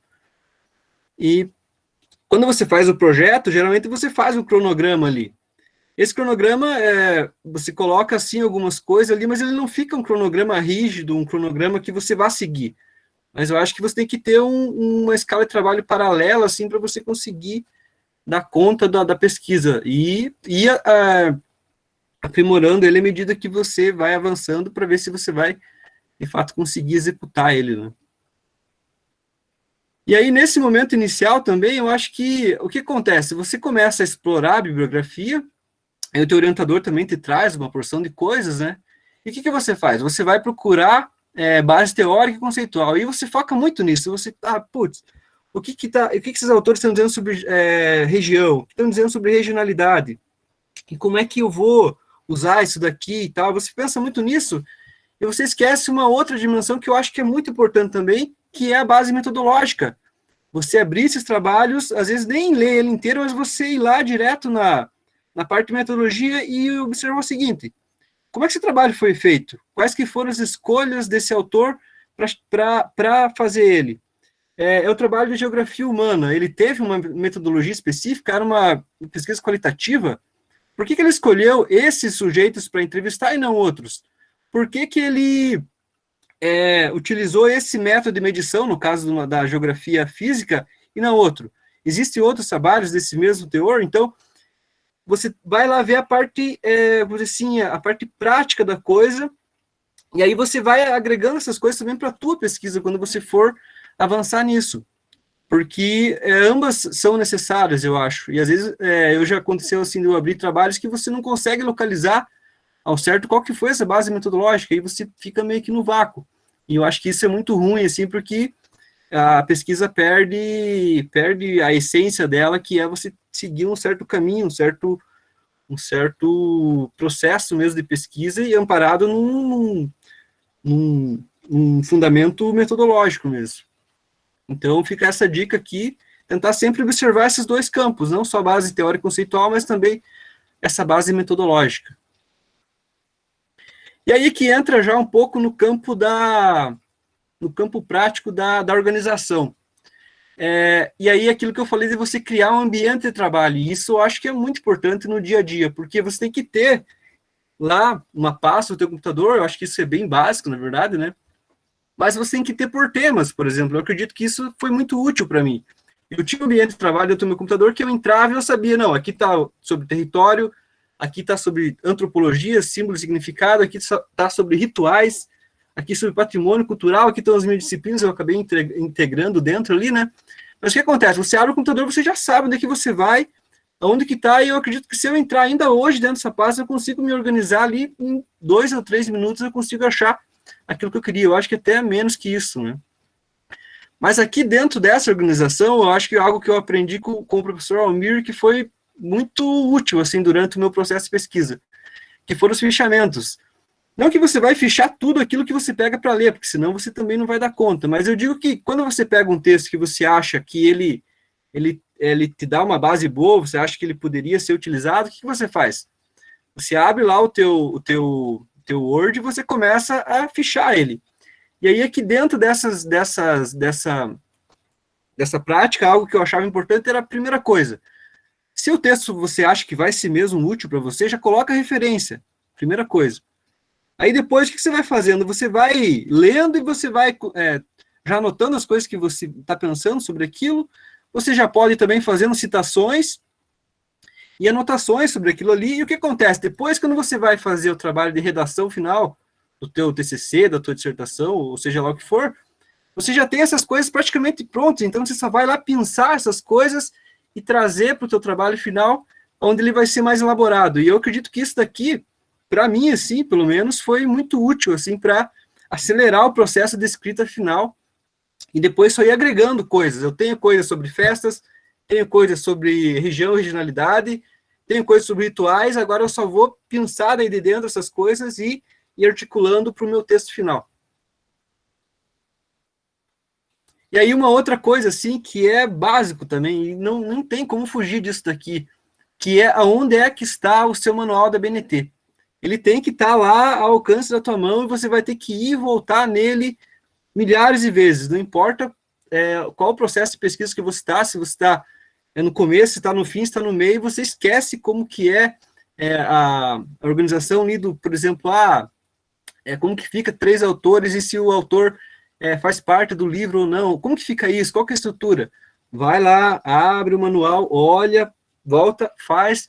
Então isso não tem como fugir, e é péssimo você abrir um trabalho e ver que ele está fora das normas da ABNT, é o primeiro passo, assim, para você já rejeitar. Se você pega como que eu posso dizer, uma antipatia pelo trabalho, que mesmo que ele tenha que ele esteja bem escrito, e que ele traga uma contribuição, você já vê que o autor não tem o apreço, assim, para algo que é mais básico, que é as normas da ABNT. Aí, também tem uma outra questão que é os bloqueios. Você vai ter muitos momentos que você não vai conseguir escrever, isso acontece muito, acho que em todos os níveis, e aí eu acredito que não existe isso de inspiração. Não, eu acho que, a não ser que você seja uma pessoa, sei lá, muito peculiar, assim, mas não vai existir isso de inspiração. Você vai ter que insistir, vai ter que abrir o teu Word lá e vai ter que tentar escrever. E também tem muita essa questão do que é o escrever bem, né? Escrever bem não é você abrir o texto e começar e ir até o fim. Mas escrever bem é você ir e voltar a reescrever até que ele fique de acordo. E vai acontecer muito também de você travar. Você está escrevendo, por exemplo, a parte teórica lá, não dá certo, não vai. Parou. O que você faz? Passa a parte metodológica, volta lá na introdução, arruma a formatação e vai indo, até que em algum momento você destrava, né? E algumas coisas que eu fazia também, quando acontecia esse travamento, assim, que era alguma coisa mais grave, assim, aí era abrir um outro arquivo aleatório lá, paralelo, e escrever por que eu não estava conseguindo e como que eu poderia talvez resolver isso. Era alguma das coisas que eu utilizava para tentar quebrar esse bloqueio, né? Mas é algo que você tem que insistir. Não existe como você esperar que venha uma inspiração. Se você esperar, você não vai fazer o seu trabalho. Eu acredito que vai chegar o prazo e você não vai terminar. Aí aqui também, eu acho que eu estou passando um pouquinho do tempo, mas eu vou acelerar um pouquinho mais e falta pouco para acabar. Eu acho que a engenharia do texto, que é você ter, quando você vai lá, você está pesquisando, você faz o campo, você tem a parte teórica e outros momentos, mas chega uma hora que você tem que planejar o teu texto final. E é algo que a gente fez com o professor Almir, foi ter uma espécie de estrutura de como que seria esse texto final. E aí eu apresentava para ele essa estrutura de final de dissertação, estrutura de redação, mostrando já o que eu ia colocar em cada subtítulo e título. E aí ele tinha uma noção geral do que ia ser o trabalho muito antes desse trabalho estar escrito. E aí ele podia me ajudar muito mais em como que eu poderia melhorar isso daí.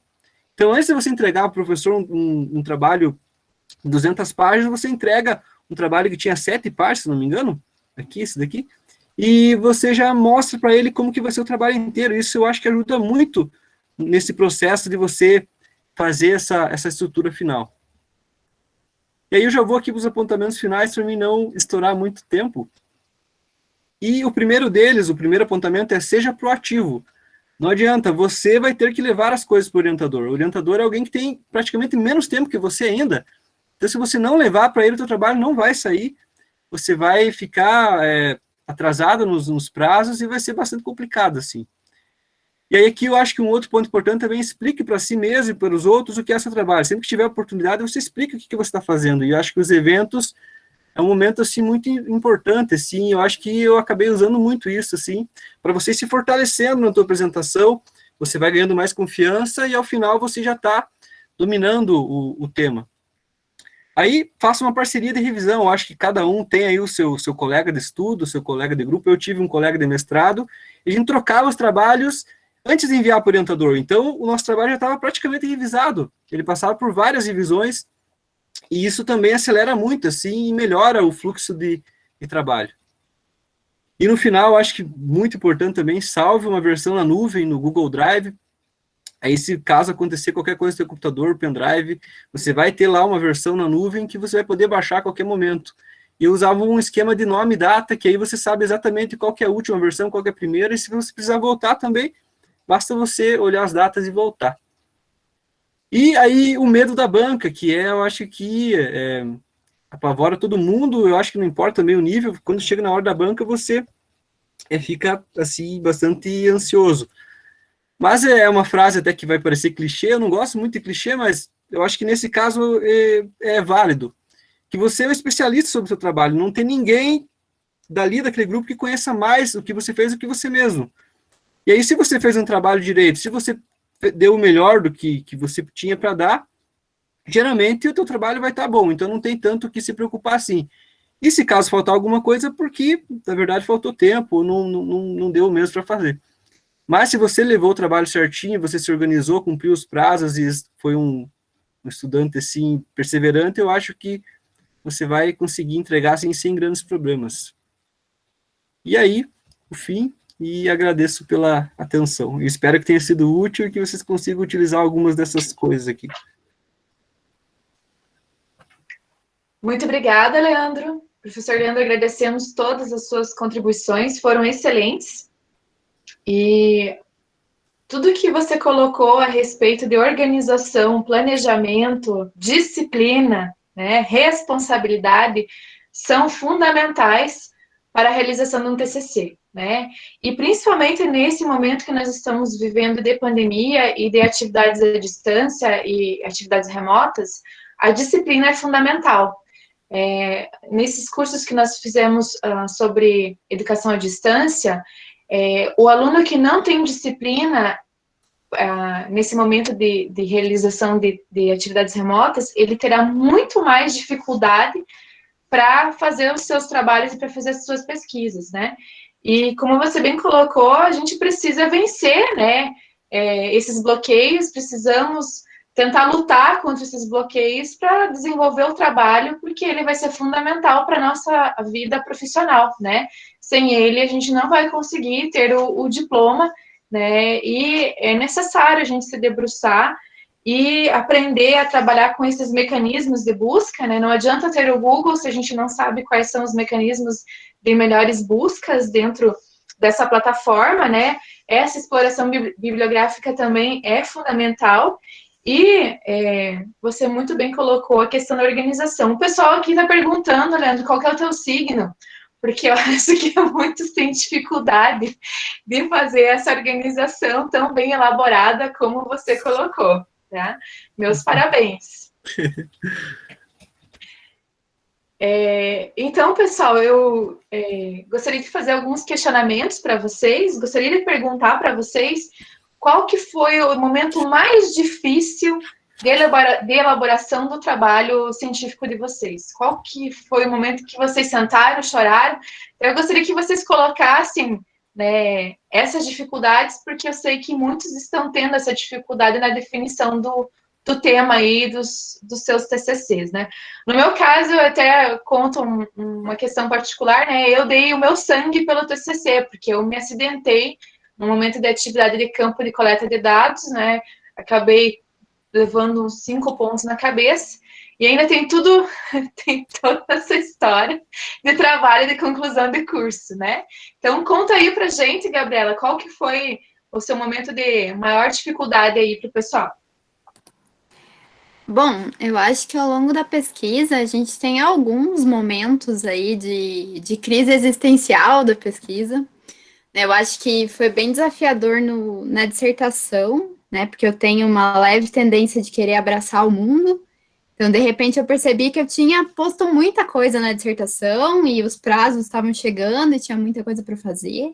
Então, foi um momento bem de desespero, né? De ter também essa organização. Parabéns para o Leandro, porque realmente faz toda a diferença, né, a gente ter esse pragmatismo, né, para trabalhar. Então, foi um momento, assim, né, mais desafiador aí dentro da pesquisa. E eu acho, né, que está sendo agora também na tese, né, porque, como eu comentei ali no finalzinho, rapidamente, porque eu já tinha passado um pouco do tempo, eu dei uma acelerada, eu vinha trabalhando desde a graduação com clima urbano, com impacto, então, o que eu fiz na dissertação não foi leitura só dos 2 anos de dissertação, eu já tinha leitura desde o começo da iniciação científica, que eu pude revisar, reutilizar, né, e agora na tese, como eu continuo no clima, né, mas mudei aí totalmente de escala, né, me aproximando um pouquinho mais também do que a meteorologia faz muito, a geografia, né, não faz tanto.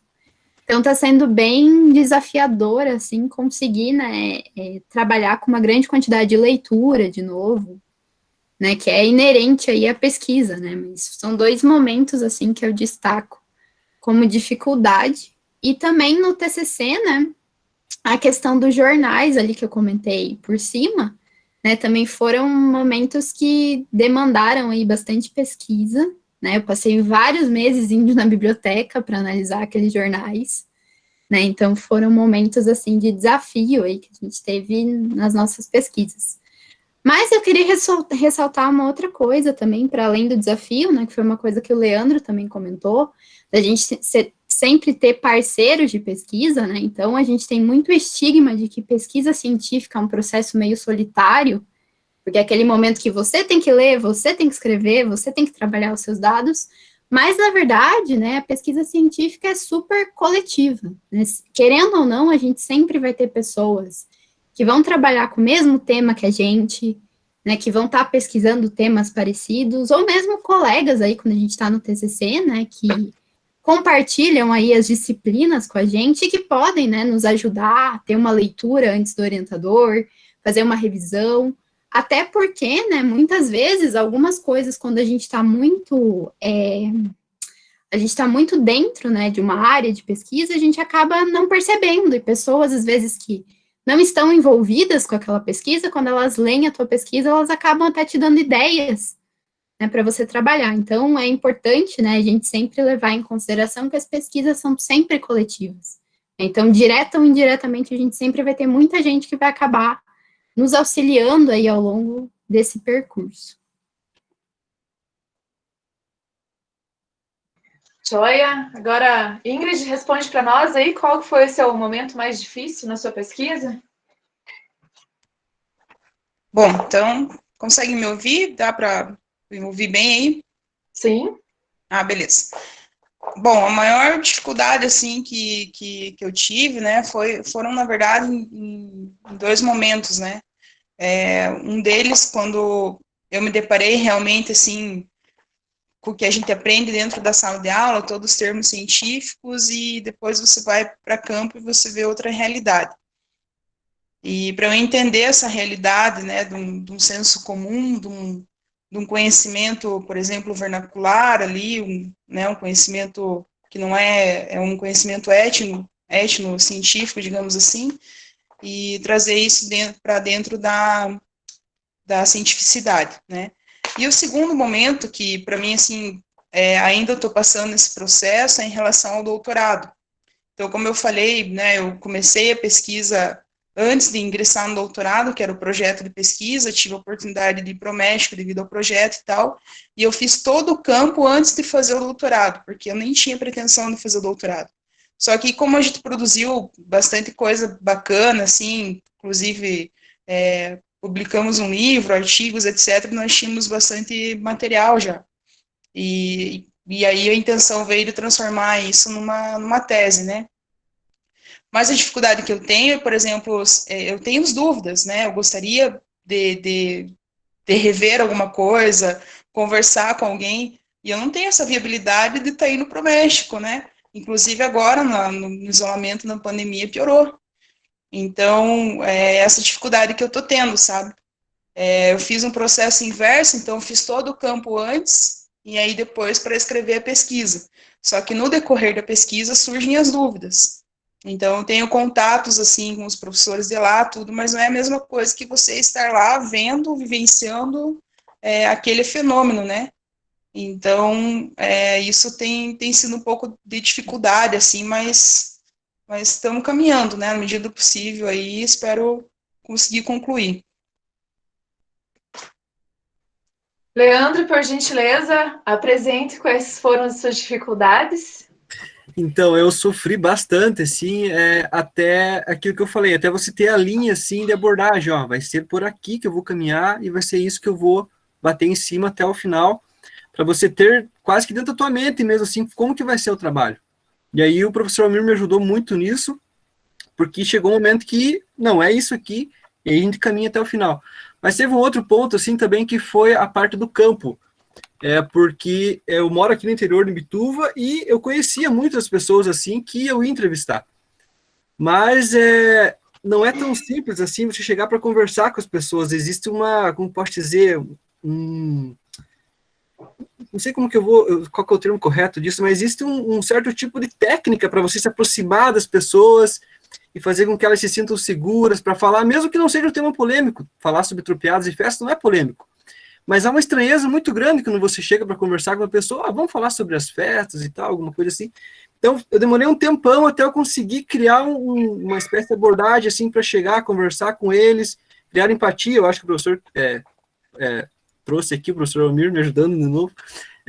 Até você criar uma certa empatia com o sujeito, até ele reconhecer que você não é uma ameaça e também não achar aquilo estranho, né? Porque eu lembro que eu fui numas festas, assim, para conversar com esses cavaleiros e eles achavam aquilo muito esquisito, tipo, você fazer uma entrevista, mas como assim fazer uma entrevista sobre isso, sobre festas e tal, sobre, né?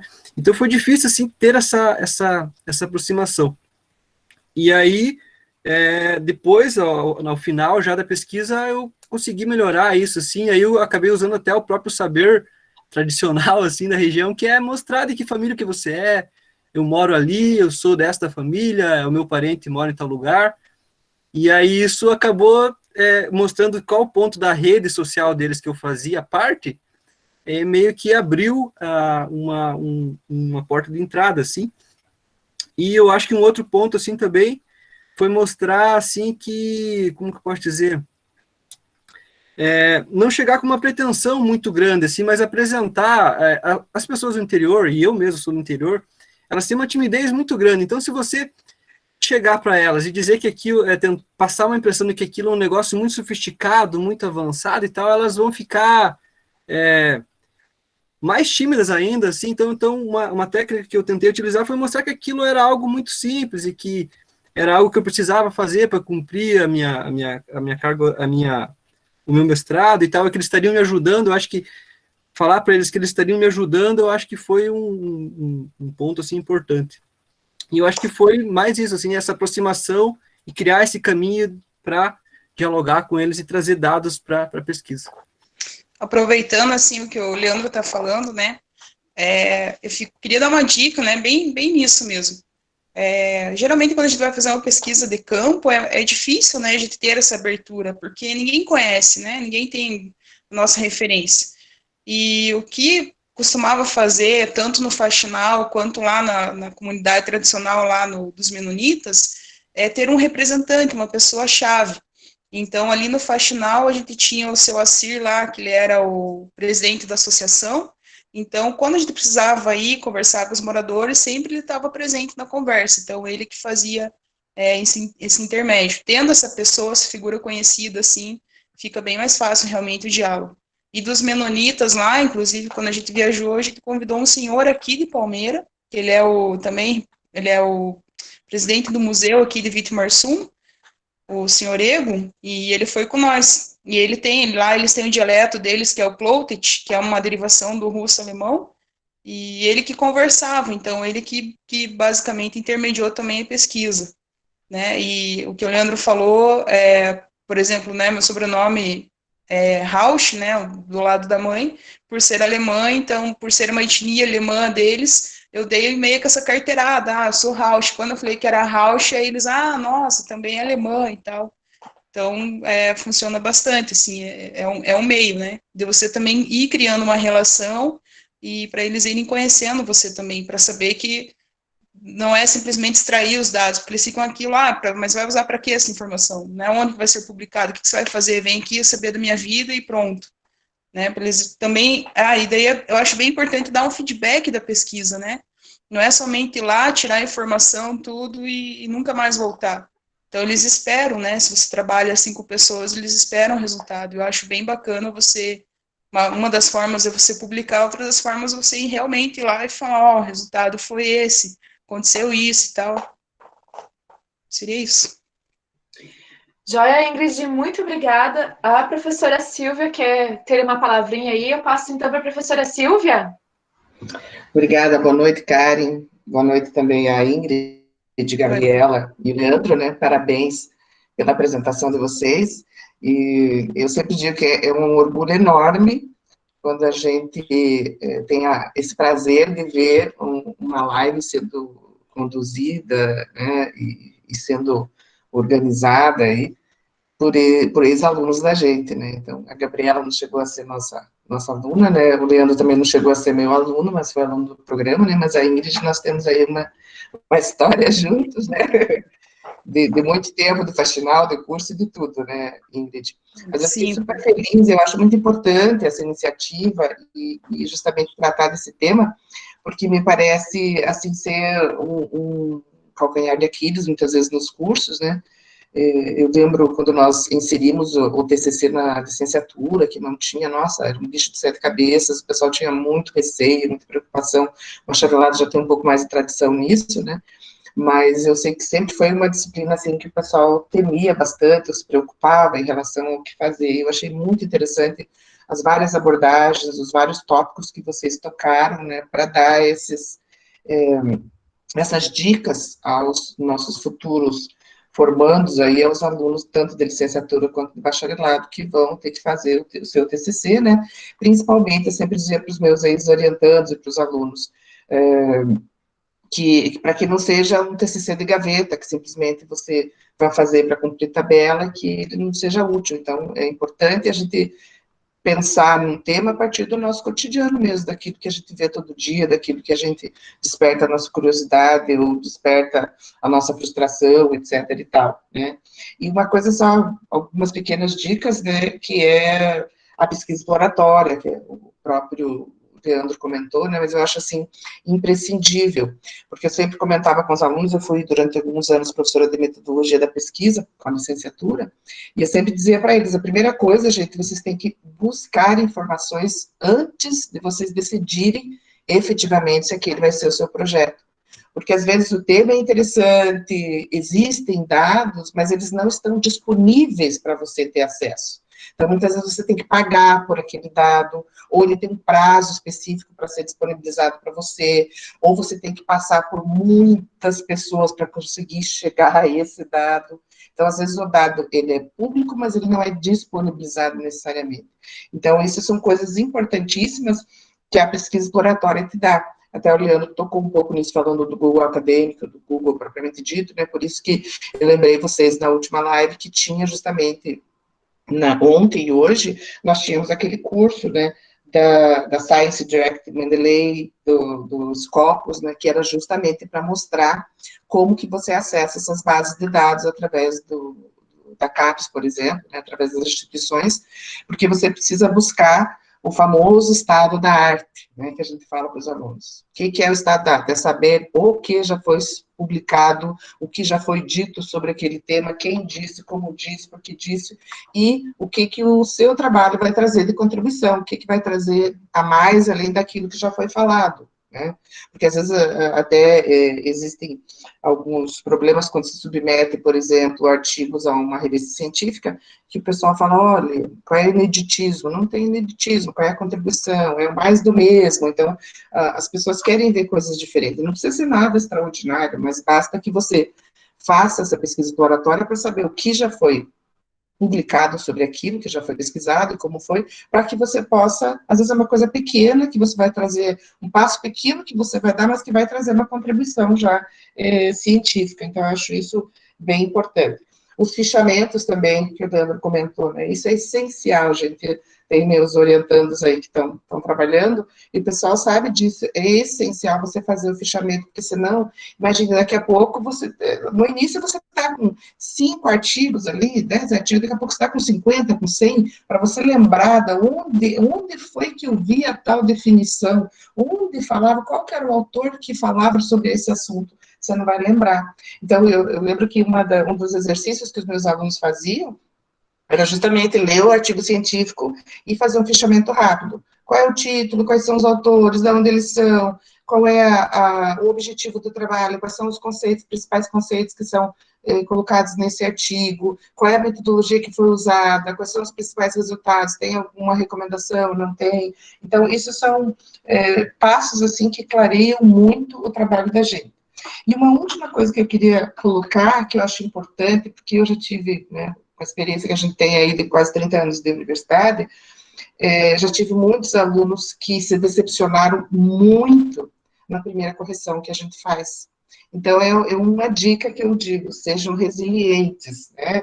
Tenham essa capacidade de assimilar esse primeiro impacto. Então, eu tive alunos já que simplesmente desmoronou quando viu a primeira correção do primeiro capítulo, ou da primeira parte do trabalho que mandou, né? Leandro está lá rindo, provavelmente já passou por isso, né? Mas bem cheio de coloridos, né? Lembra lá, né, Ingrid, ver aquela coisa azul, onde foi corrigido, vermelho, que onde que tem que tirar, amarelo, que tem que arrumar. Então, o pessoal, os meus orientantes sempre dizem, a gente teme quando chega a correção e está muito colorido, porque você sabe que tem muita coisa para fazer. Quanto mais azulzinho, mais tranquilo eles ficam, porque a pessoa já corrigiu e tal. Quanto mais amarelo, sabe que vai ter trabalho ainda para fazer. Então, eu tive uma aluna de mestrado uma vez que naqueles seminários, lembra lá, tem seminário de pesquisa, né, no final do primeiro ano do mestrado, e os alunos já têm que publicar alguma coisa, então tem que produzir ali já para a primeira parte do trabalho, e normalmente tem um outro avaliador que não seu orientador, então ou do programa ou de outro programa, né, e essa minha ex-orientanda, nossa, ela ficou arrasada pela avaliação que a professora fez, mas claro que o avaliador, ele faz com a intenção de contribuir, etc e tal, mas você tem que apontar as incoerências, o que tem que vir, o que tem que melhorar e tal, né? Então, eu digo para vocês, sejam aí fortes, aguentem, porque a primeira correção, às vezes você leva aquele primeiro capítulo como se fosse um filhinho ali, né, aquela coisa assim, toda, e chega lá, o professor risca de cabo a rabo, e você aquilo te desmonta. Então, é normal. Nem nós que somos professores há mais tempo, né, professora Karen, professora Almir, a gente, a não ser vocês, eu, pelo menos, não sento e escrevo de uma vez só um texto e tá pronto. Não, é idas e vindas, vai e volta, dias, semanas, meses para escrever, às vezes, um texto, até chegar na sua versão final. Então, é assim que a ciência caminha mesmo. É muito difícil alguém que sente e escreva de uma vez só um texto finalizado, de boa qualidade, sem precisar fazer nenhuma correção. Então, só gostaria de dar essas dicas e, novamente, parabenizar o Leandro, a Gabriela e a Ingrid pela contribuição que estão dando aqui para a gente, pelo seu testemunho. Um abração para vocês. Um abraço também ao colegiado aí, professora Karen, pela iniciativa. Muito obrigada, professora Silvia, pelas contribuições, excelente apontamentos com relação principalmente à questão da avaliação do trabalho, né? A importância do orientador, o orientador que está sempre presente é extremamente importante, né, no decorrer do trabalho. E o que eu queria comentar com vocês é assim, toda a apresentação de vocês mostra que nós temos que ter um amadurecimento acadêmico e um amadurecimento pessoal. Nós vamos encontrar vários desafios durante a execução do TCC, que diz respeito à organização, planejamento e disciplina nossa, como também um melhor entendimento daquilo que gostamos e queremos fazer, né, pela vida. Não vai ser nem o primeiro nem o último curso, nós temos chance de ter outras ideias, outras buscas, né? Mas é fundamental também, quando nós pensamos num trabalho de conclusão de curso, é pensar na justificativa desse trabalho, na justificativa social dele, e pensar assim, em que a minha geografia vai melhorar esse mundo. E hoje, com a pandemia, nós estamos vendo excelentes trabalhos da geografia, mostrando que a geografia pode sim ajudar a melhorar o mundo, pode sim criar iniciativas para melhorar a vida daquelas pessoas que vivem na grande desigualdade que nós temos no Brasil. E uma das coisas muito interessantes que vocês colocaram é a gente não ter arrogância, porque a arrogância do saber científico, né, muitas vezes ela menospreza os saberes tradicionais, que muitas vezes nós nem testamos na universidade para dizer que realmente eles não são validados. Então, o respeito à comunidade, né, e a possibilidade de trazer todo esse conhecimento científico e devolver para a comunidade. Porque muitas vezes nós colocamos na revista científica, que é excelente, que é dever nosso, mas nós esquecemos de trazer de novo para os cavaleiros que nós entrevistamos, para os menonitas que nós conversamos, para aquelas pessoas que nós utilizamos para a nossa pesquisa. Então, você marcar um churrasco com eles, olha, eu vou contar o resultado da minha pesquisa para vocês hoje, é fazer com que a comunidade se sinta importante. E a gente precisa também fazer esse lado da extensão, assim como nós temos feito o lado da pesquisa. Né? E, muito bem, parabéns pelo excelente trabalho, né? Gostaria de agradecer a todos os participantes, a todos os apresentadores, a todos os professores que estão aqui. Nós ainda estamos com 76 pessoas aqui, tá? Muito obrigado a todos que estão conosco, né? Obrigado aos professores e alunos que estão aí sendo Influence Classroom, que está todo mundo aprendendo como entrar no Google Meeting, como fazer uma reunião. Não é fácil, nós temos muitas dificuldades, né? Mas estamos tentando vencer a cada dia. E é isso, pessoal. Vamos aí com uma geografia para o Brasil, uma geografia para o futuro, né? Vamos, que a gente consegue, né? E vamos continuar com força. Podemos estar distante, mas próximos virtualmente. Eu passo, então, para a professora Lígia aí, fazer o encerramento. Eu não sei se tem mais algum professor que a Gabriela pediu a palavra. Oi, Gabriela? A Gabriela pediu a palavra antes. Ah, desculpa, eu só queria... Não tem problema. Eu só queria comentar, porque enquanto eu estava escutando a Silvia, eu lembrei, né, de uma coisa que eu tento fazer e, de certa forma, me ajuda, e talvez ajude aí os acadêmicos, né, que além de fazer fichamento, que é excelente, né, realmente a gente tem que fazer dos nossos textos, como a gente tem muita leitura, né, a gente começa com pouquinhos artigos, quando vai ver tá com uma pasta cheia, né, o que eu gosto muito de fazer é ir lendo os artigos, como hoje a gente lê muito no computador, e ir separando por cores diferentes o que eu posso usar no meu referencial daquele artigo, o que eu posso usar para discutir meus resultados, o que eu posso usar para contextualizar minha área de estudo, no caso dos artigos que são da mesma área, né, de estudo.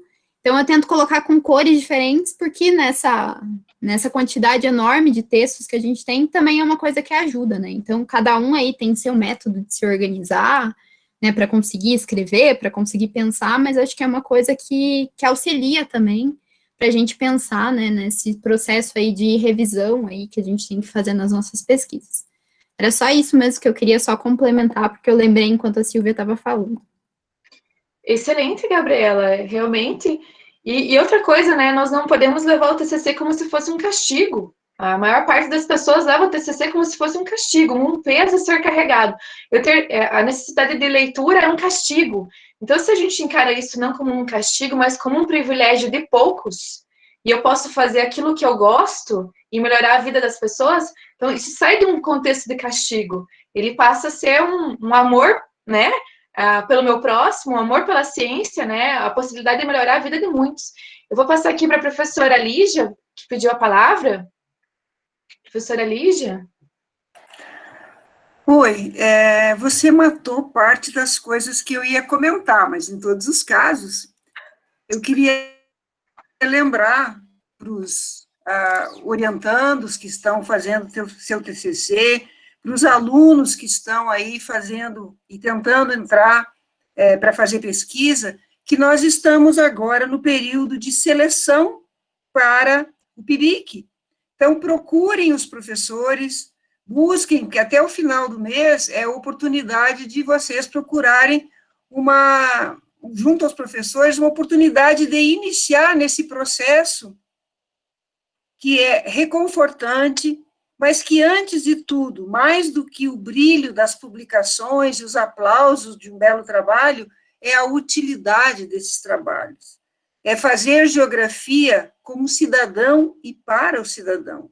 É olhar o espaço, ou a paisagem, ou o lugar, ou o local, como sendo um objeto do qual nós estamos inseridos, e essas pesquisas, elas venham contribuir, mesmo que seja de pequena monta, uma contribuição para a melhoria das condições de vivência da sociedade, para a preservação ou a manutenção desses ecossistemas que são tão importantes para a nossa vida, né? Então, assim como a professora Silvia, a gente sempre pensa assim, mas e a água, né? A água é tão importante quanto qualquer outro elemento da natureza ou quanto as relações dentro da sociedade. E uma coisa a chamar a atenção, pessoal, o orientador não é, para vocês, mais do que um amigo que já passou pelas coisas que vocês passaram. Então, quando ele vier e fizer alguns comentários, ou riscar de vermelho, ou fizer comentários, como falou a professora Silvia, é porque ele já teve essa vivência. E ele está querendo minimizar os tropeços que a gente tem ao longo de todo o processo de pesquisa. E não esqueçam que nenhuma pesquisa é acabada. Quem fez um doutorado, se daqui a 2 ou 3 anos pegar esse doutorado, vai pensar, poxa, mas eu deveria ter feito diferente, eu ainda posso melhorar. Então, os nossos trabalhos de TCC, de mestrado ou de doutorado, são etapas. E essas etapas, elas sempre são inconclusas, elas sempre podem continuar, né? Aí, se vocês aproveitassem agora e pudessem ouvir, eu gostaria de incitar os meus colegas, Almir, Nicolas, que estão aí, Selbo, não sei se ainda está aí, para dizer, as pesquisas que vocês fizeram tiveram fim ou elas poderiam continuar? Então, não se desesperem quem está fazendo o TCC, porque o Almir é muito tímido, eu sei, Almir. Faz de conta que é um poema e você recita para nós. Pensem assim, que é sempre importante a gente continuar e rever aquelas ideias que nós defendemos, tá bom? Então, eu gostaria, assim, de passar a palavra para a Karen, para que ela pedisse, então, que os nossos convidados, aos quais a gente agradece imensamente, embora distantes em suas casas, de terem compartilhado essas experiências, porque mesmo mais velhos, com mais experiência, a gente sempre aprende com vocês, seja na metodologia do Leandro, seja na capacidade de mudar os seus paradigmas, como a Ingrid, ou seja, como a Gabriela, que mudou a sua escala de trabalho, mas continuou insistindo naquilo que é bem importante, tá? Então, agradeço a todos, agradeço aos colegas, aos tantos alunos, ex-alunos que estão aqui, né? Teve gente de fora nos visitando, e pedir, então, que a Karen encerre esse trabalho que eu achei brilhante, e fico imensamente feliz de ter participado desse momento, porque eu sei que quem está aí como aluno deve ter aprendido um montão, como diz um bom gaúcho. Karen, é com você.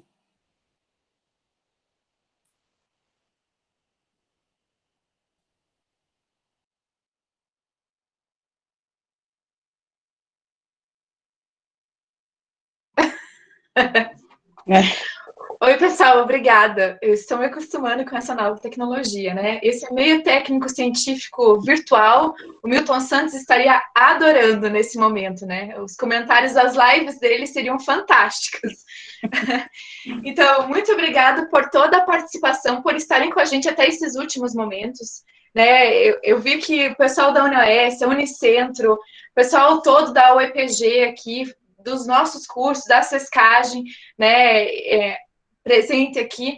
Muito obrigada pela participação, aos professores, né, todos os professores aí do DGEL envolvidos na atividade, agradeço de coração a presença, né, e então vamos em frente, né, lutamos nessa pandemia, acredito que vamos sair dela mais fortes e com uma revolução tecnológica cada vez maior, né, uma grande quantidade de bagagem de conhecimento e um amadurecimento também pessoal, né, não está fácil para ninguém, né, mas devagar nós vamos aprendendo a conviver com a situação, né, E aproveitar nas dificuldades que nós nos tornamos mais fortes, né?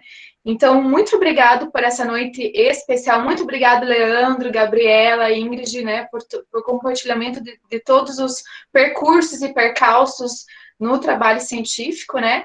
E peço que vocês continuem com a gente aí nas redes sociais, mandem sugestões, né, de novas atividades, nós podemos pensar mais atividades à frente, né? E o pessoal do ATCC, o pessoal aí do bacharelado e licenciatura que está desenvolvendo o TCC, sigam os conselhos do professor Leandro, de organização, planejamento, lembrem aqui de todas as crises que a professora Gabriela, a professora Ingrid apresentaram, as dificuldades, e vamos em frente, a gente consegue, mas nós precisamos tentar, né?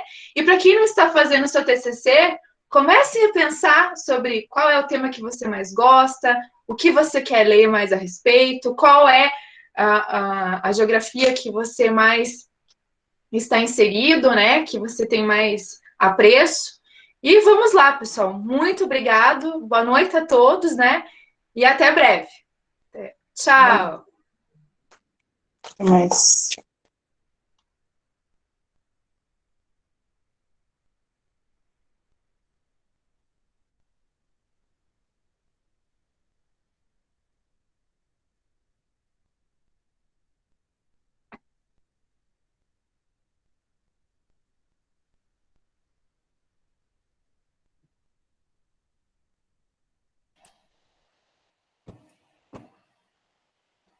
Oi, Lígia.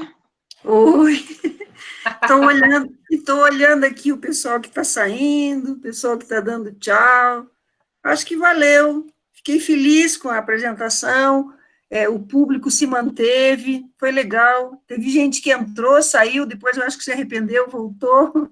Então, eu acho que nós conseguimos aquilo que era o nosso objetivo, de levar essas informações aos alunos, né? Um incentivo, sem que eles fiquem assustados ou coisa parecida. Tá? E os nossos professores, tudo bem? Nossos colegas juntos aqui, que legal. Saudades aí, professora Maria Lígia, professora Oi, Karen. Professor Zaqueu. Pois é, você entrou. Não pude te cumprimentar, Zaqueu. O pessoal já estava falando. Bom ter você aqui, ó. Nossa live visitada pelos políticos da região. Eu tenho acompanhado as lives. Outro dia acompanhei uma do professor Cunha também, muito boa. Parabéns aí pela iniciativa da UEPG da Geografia. Pode deixar, isso é a força a pressão da pandemia nos levou a ser criativos, né? Mas o DGEL inteiro está trabalhando nisso, é muito bom, é reconfortante. Amanhã a gente continua com o curso do professor Ricardo, e estamos abrindo aí, você como ex-aluno, nós vamos abrir um concurso de logomarca. Quer participar? Ex-aluno da geografia da UEPG tem direito a entrar. Tá bom? Beleza, obrigado pelo convite. Boas ideias para a gente sempre, tá bom? Um abraço, Zaqueu. Tchau. Tchau, Zaqueu, tudo bom? Antônio Rafael, tudo bem, Antônio Rafael? E aí, professora, beleza? Beleza, quem é que mandou dizer mãe e filha, hein? Fofoqueiro, você é fofoqueiro. Sacanagem sua, né? Agora... Mas ninguém percebeu. Só vocês duas. Só vocês duas perceberam, ninguém viu lá. Não. Todo mundo lê, todo mundo lê. Olha a Bárbara. Bárbara, tudo bem, Bárbara? Não tenho ouvido você, filha. O Gilson também tá ali só escutando a gente. Não, só de butuca. Jean, aproveita e escuta tudo que esse povo falou, que amanhã eu vou te cobrar. Viu? Ô, Jean, tô te vendo aí. Começou a orientadora a cobrar orientando. Gravando tudo, viu? Sim, tá ficando gravadinho isso. Né, Gilson? Sim. Eu vou ter que cortar isso ainda. Acho que é melhor parar de gravar, que daqui a pouco não vai dar mais. Então tá, estou desligando a gravação. Boa noite. Tô brincando. brincando, tô brincando. Não, vou Brincadeira. interrompi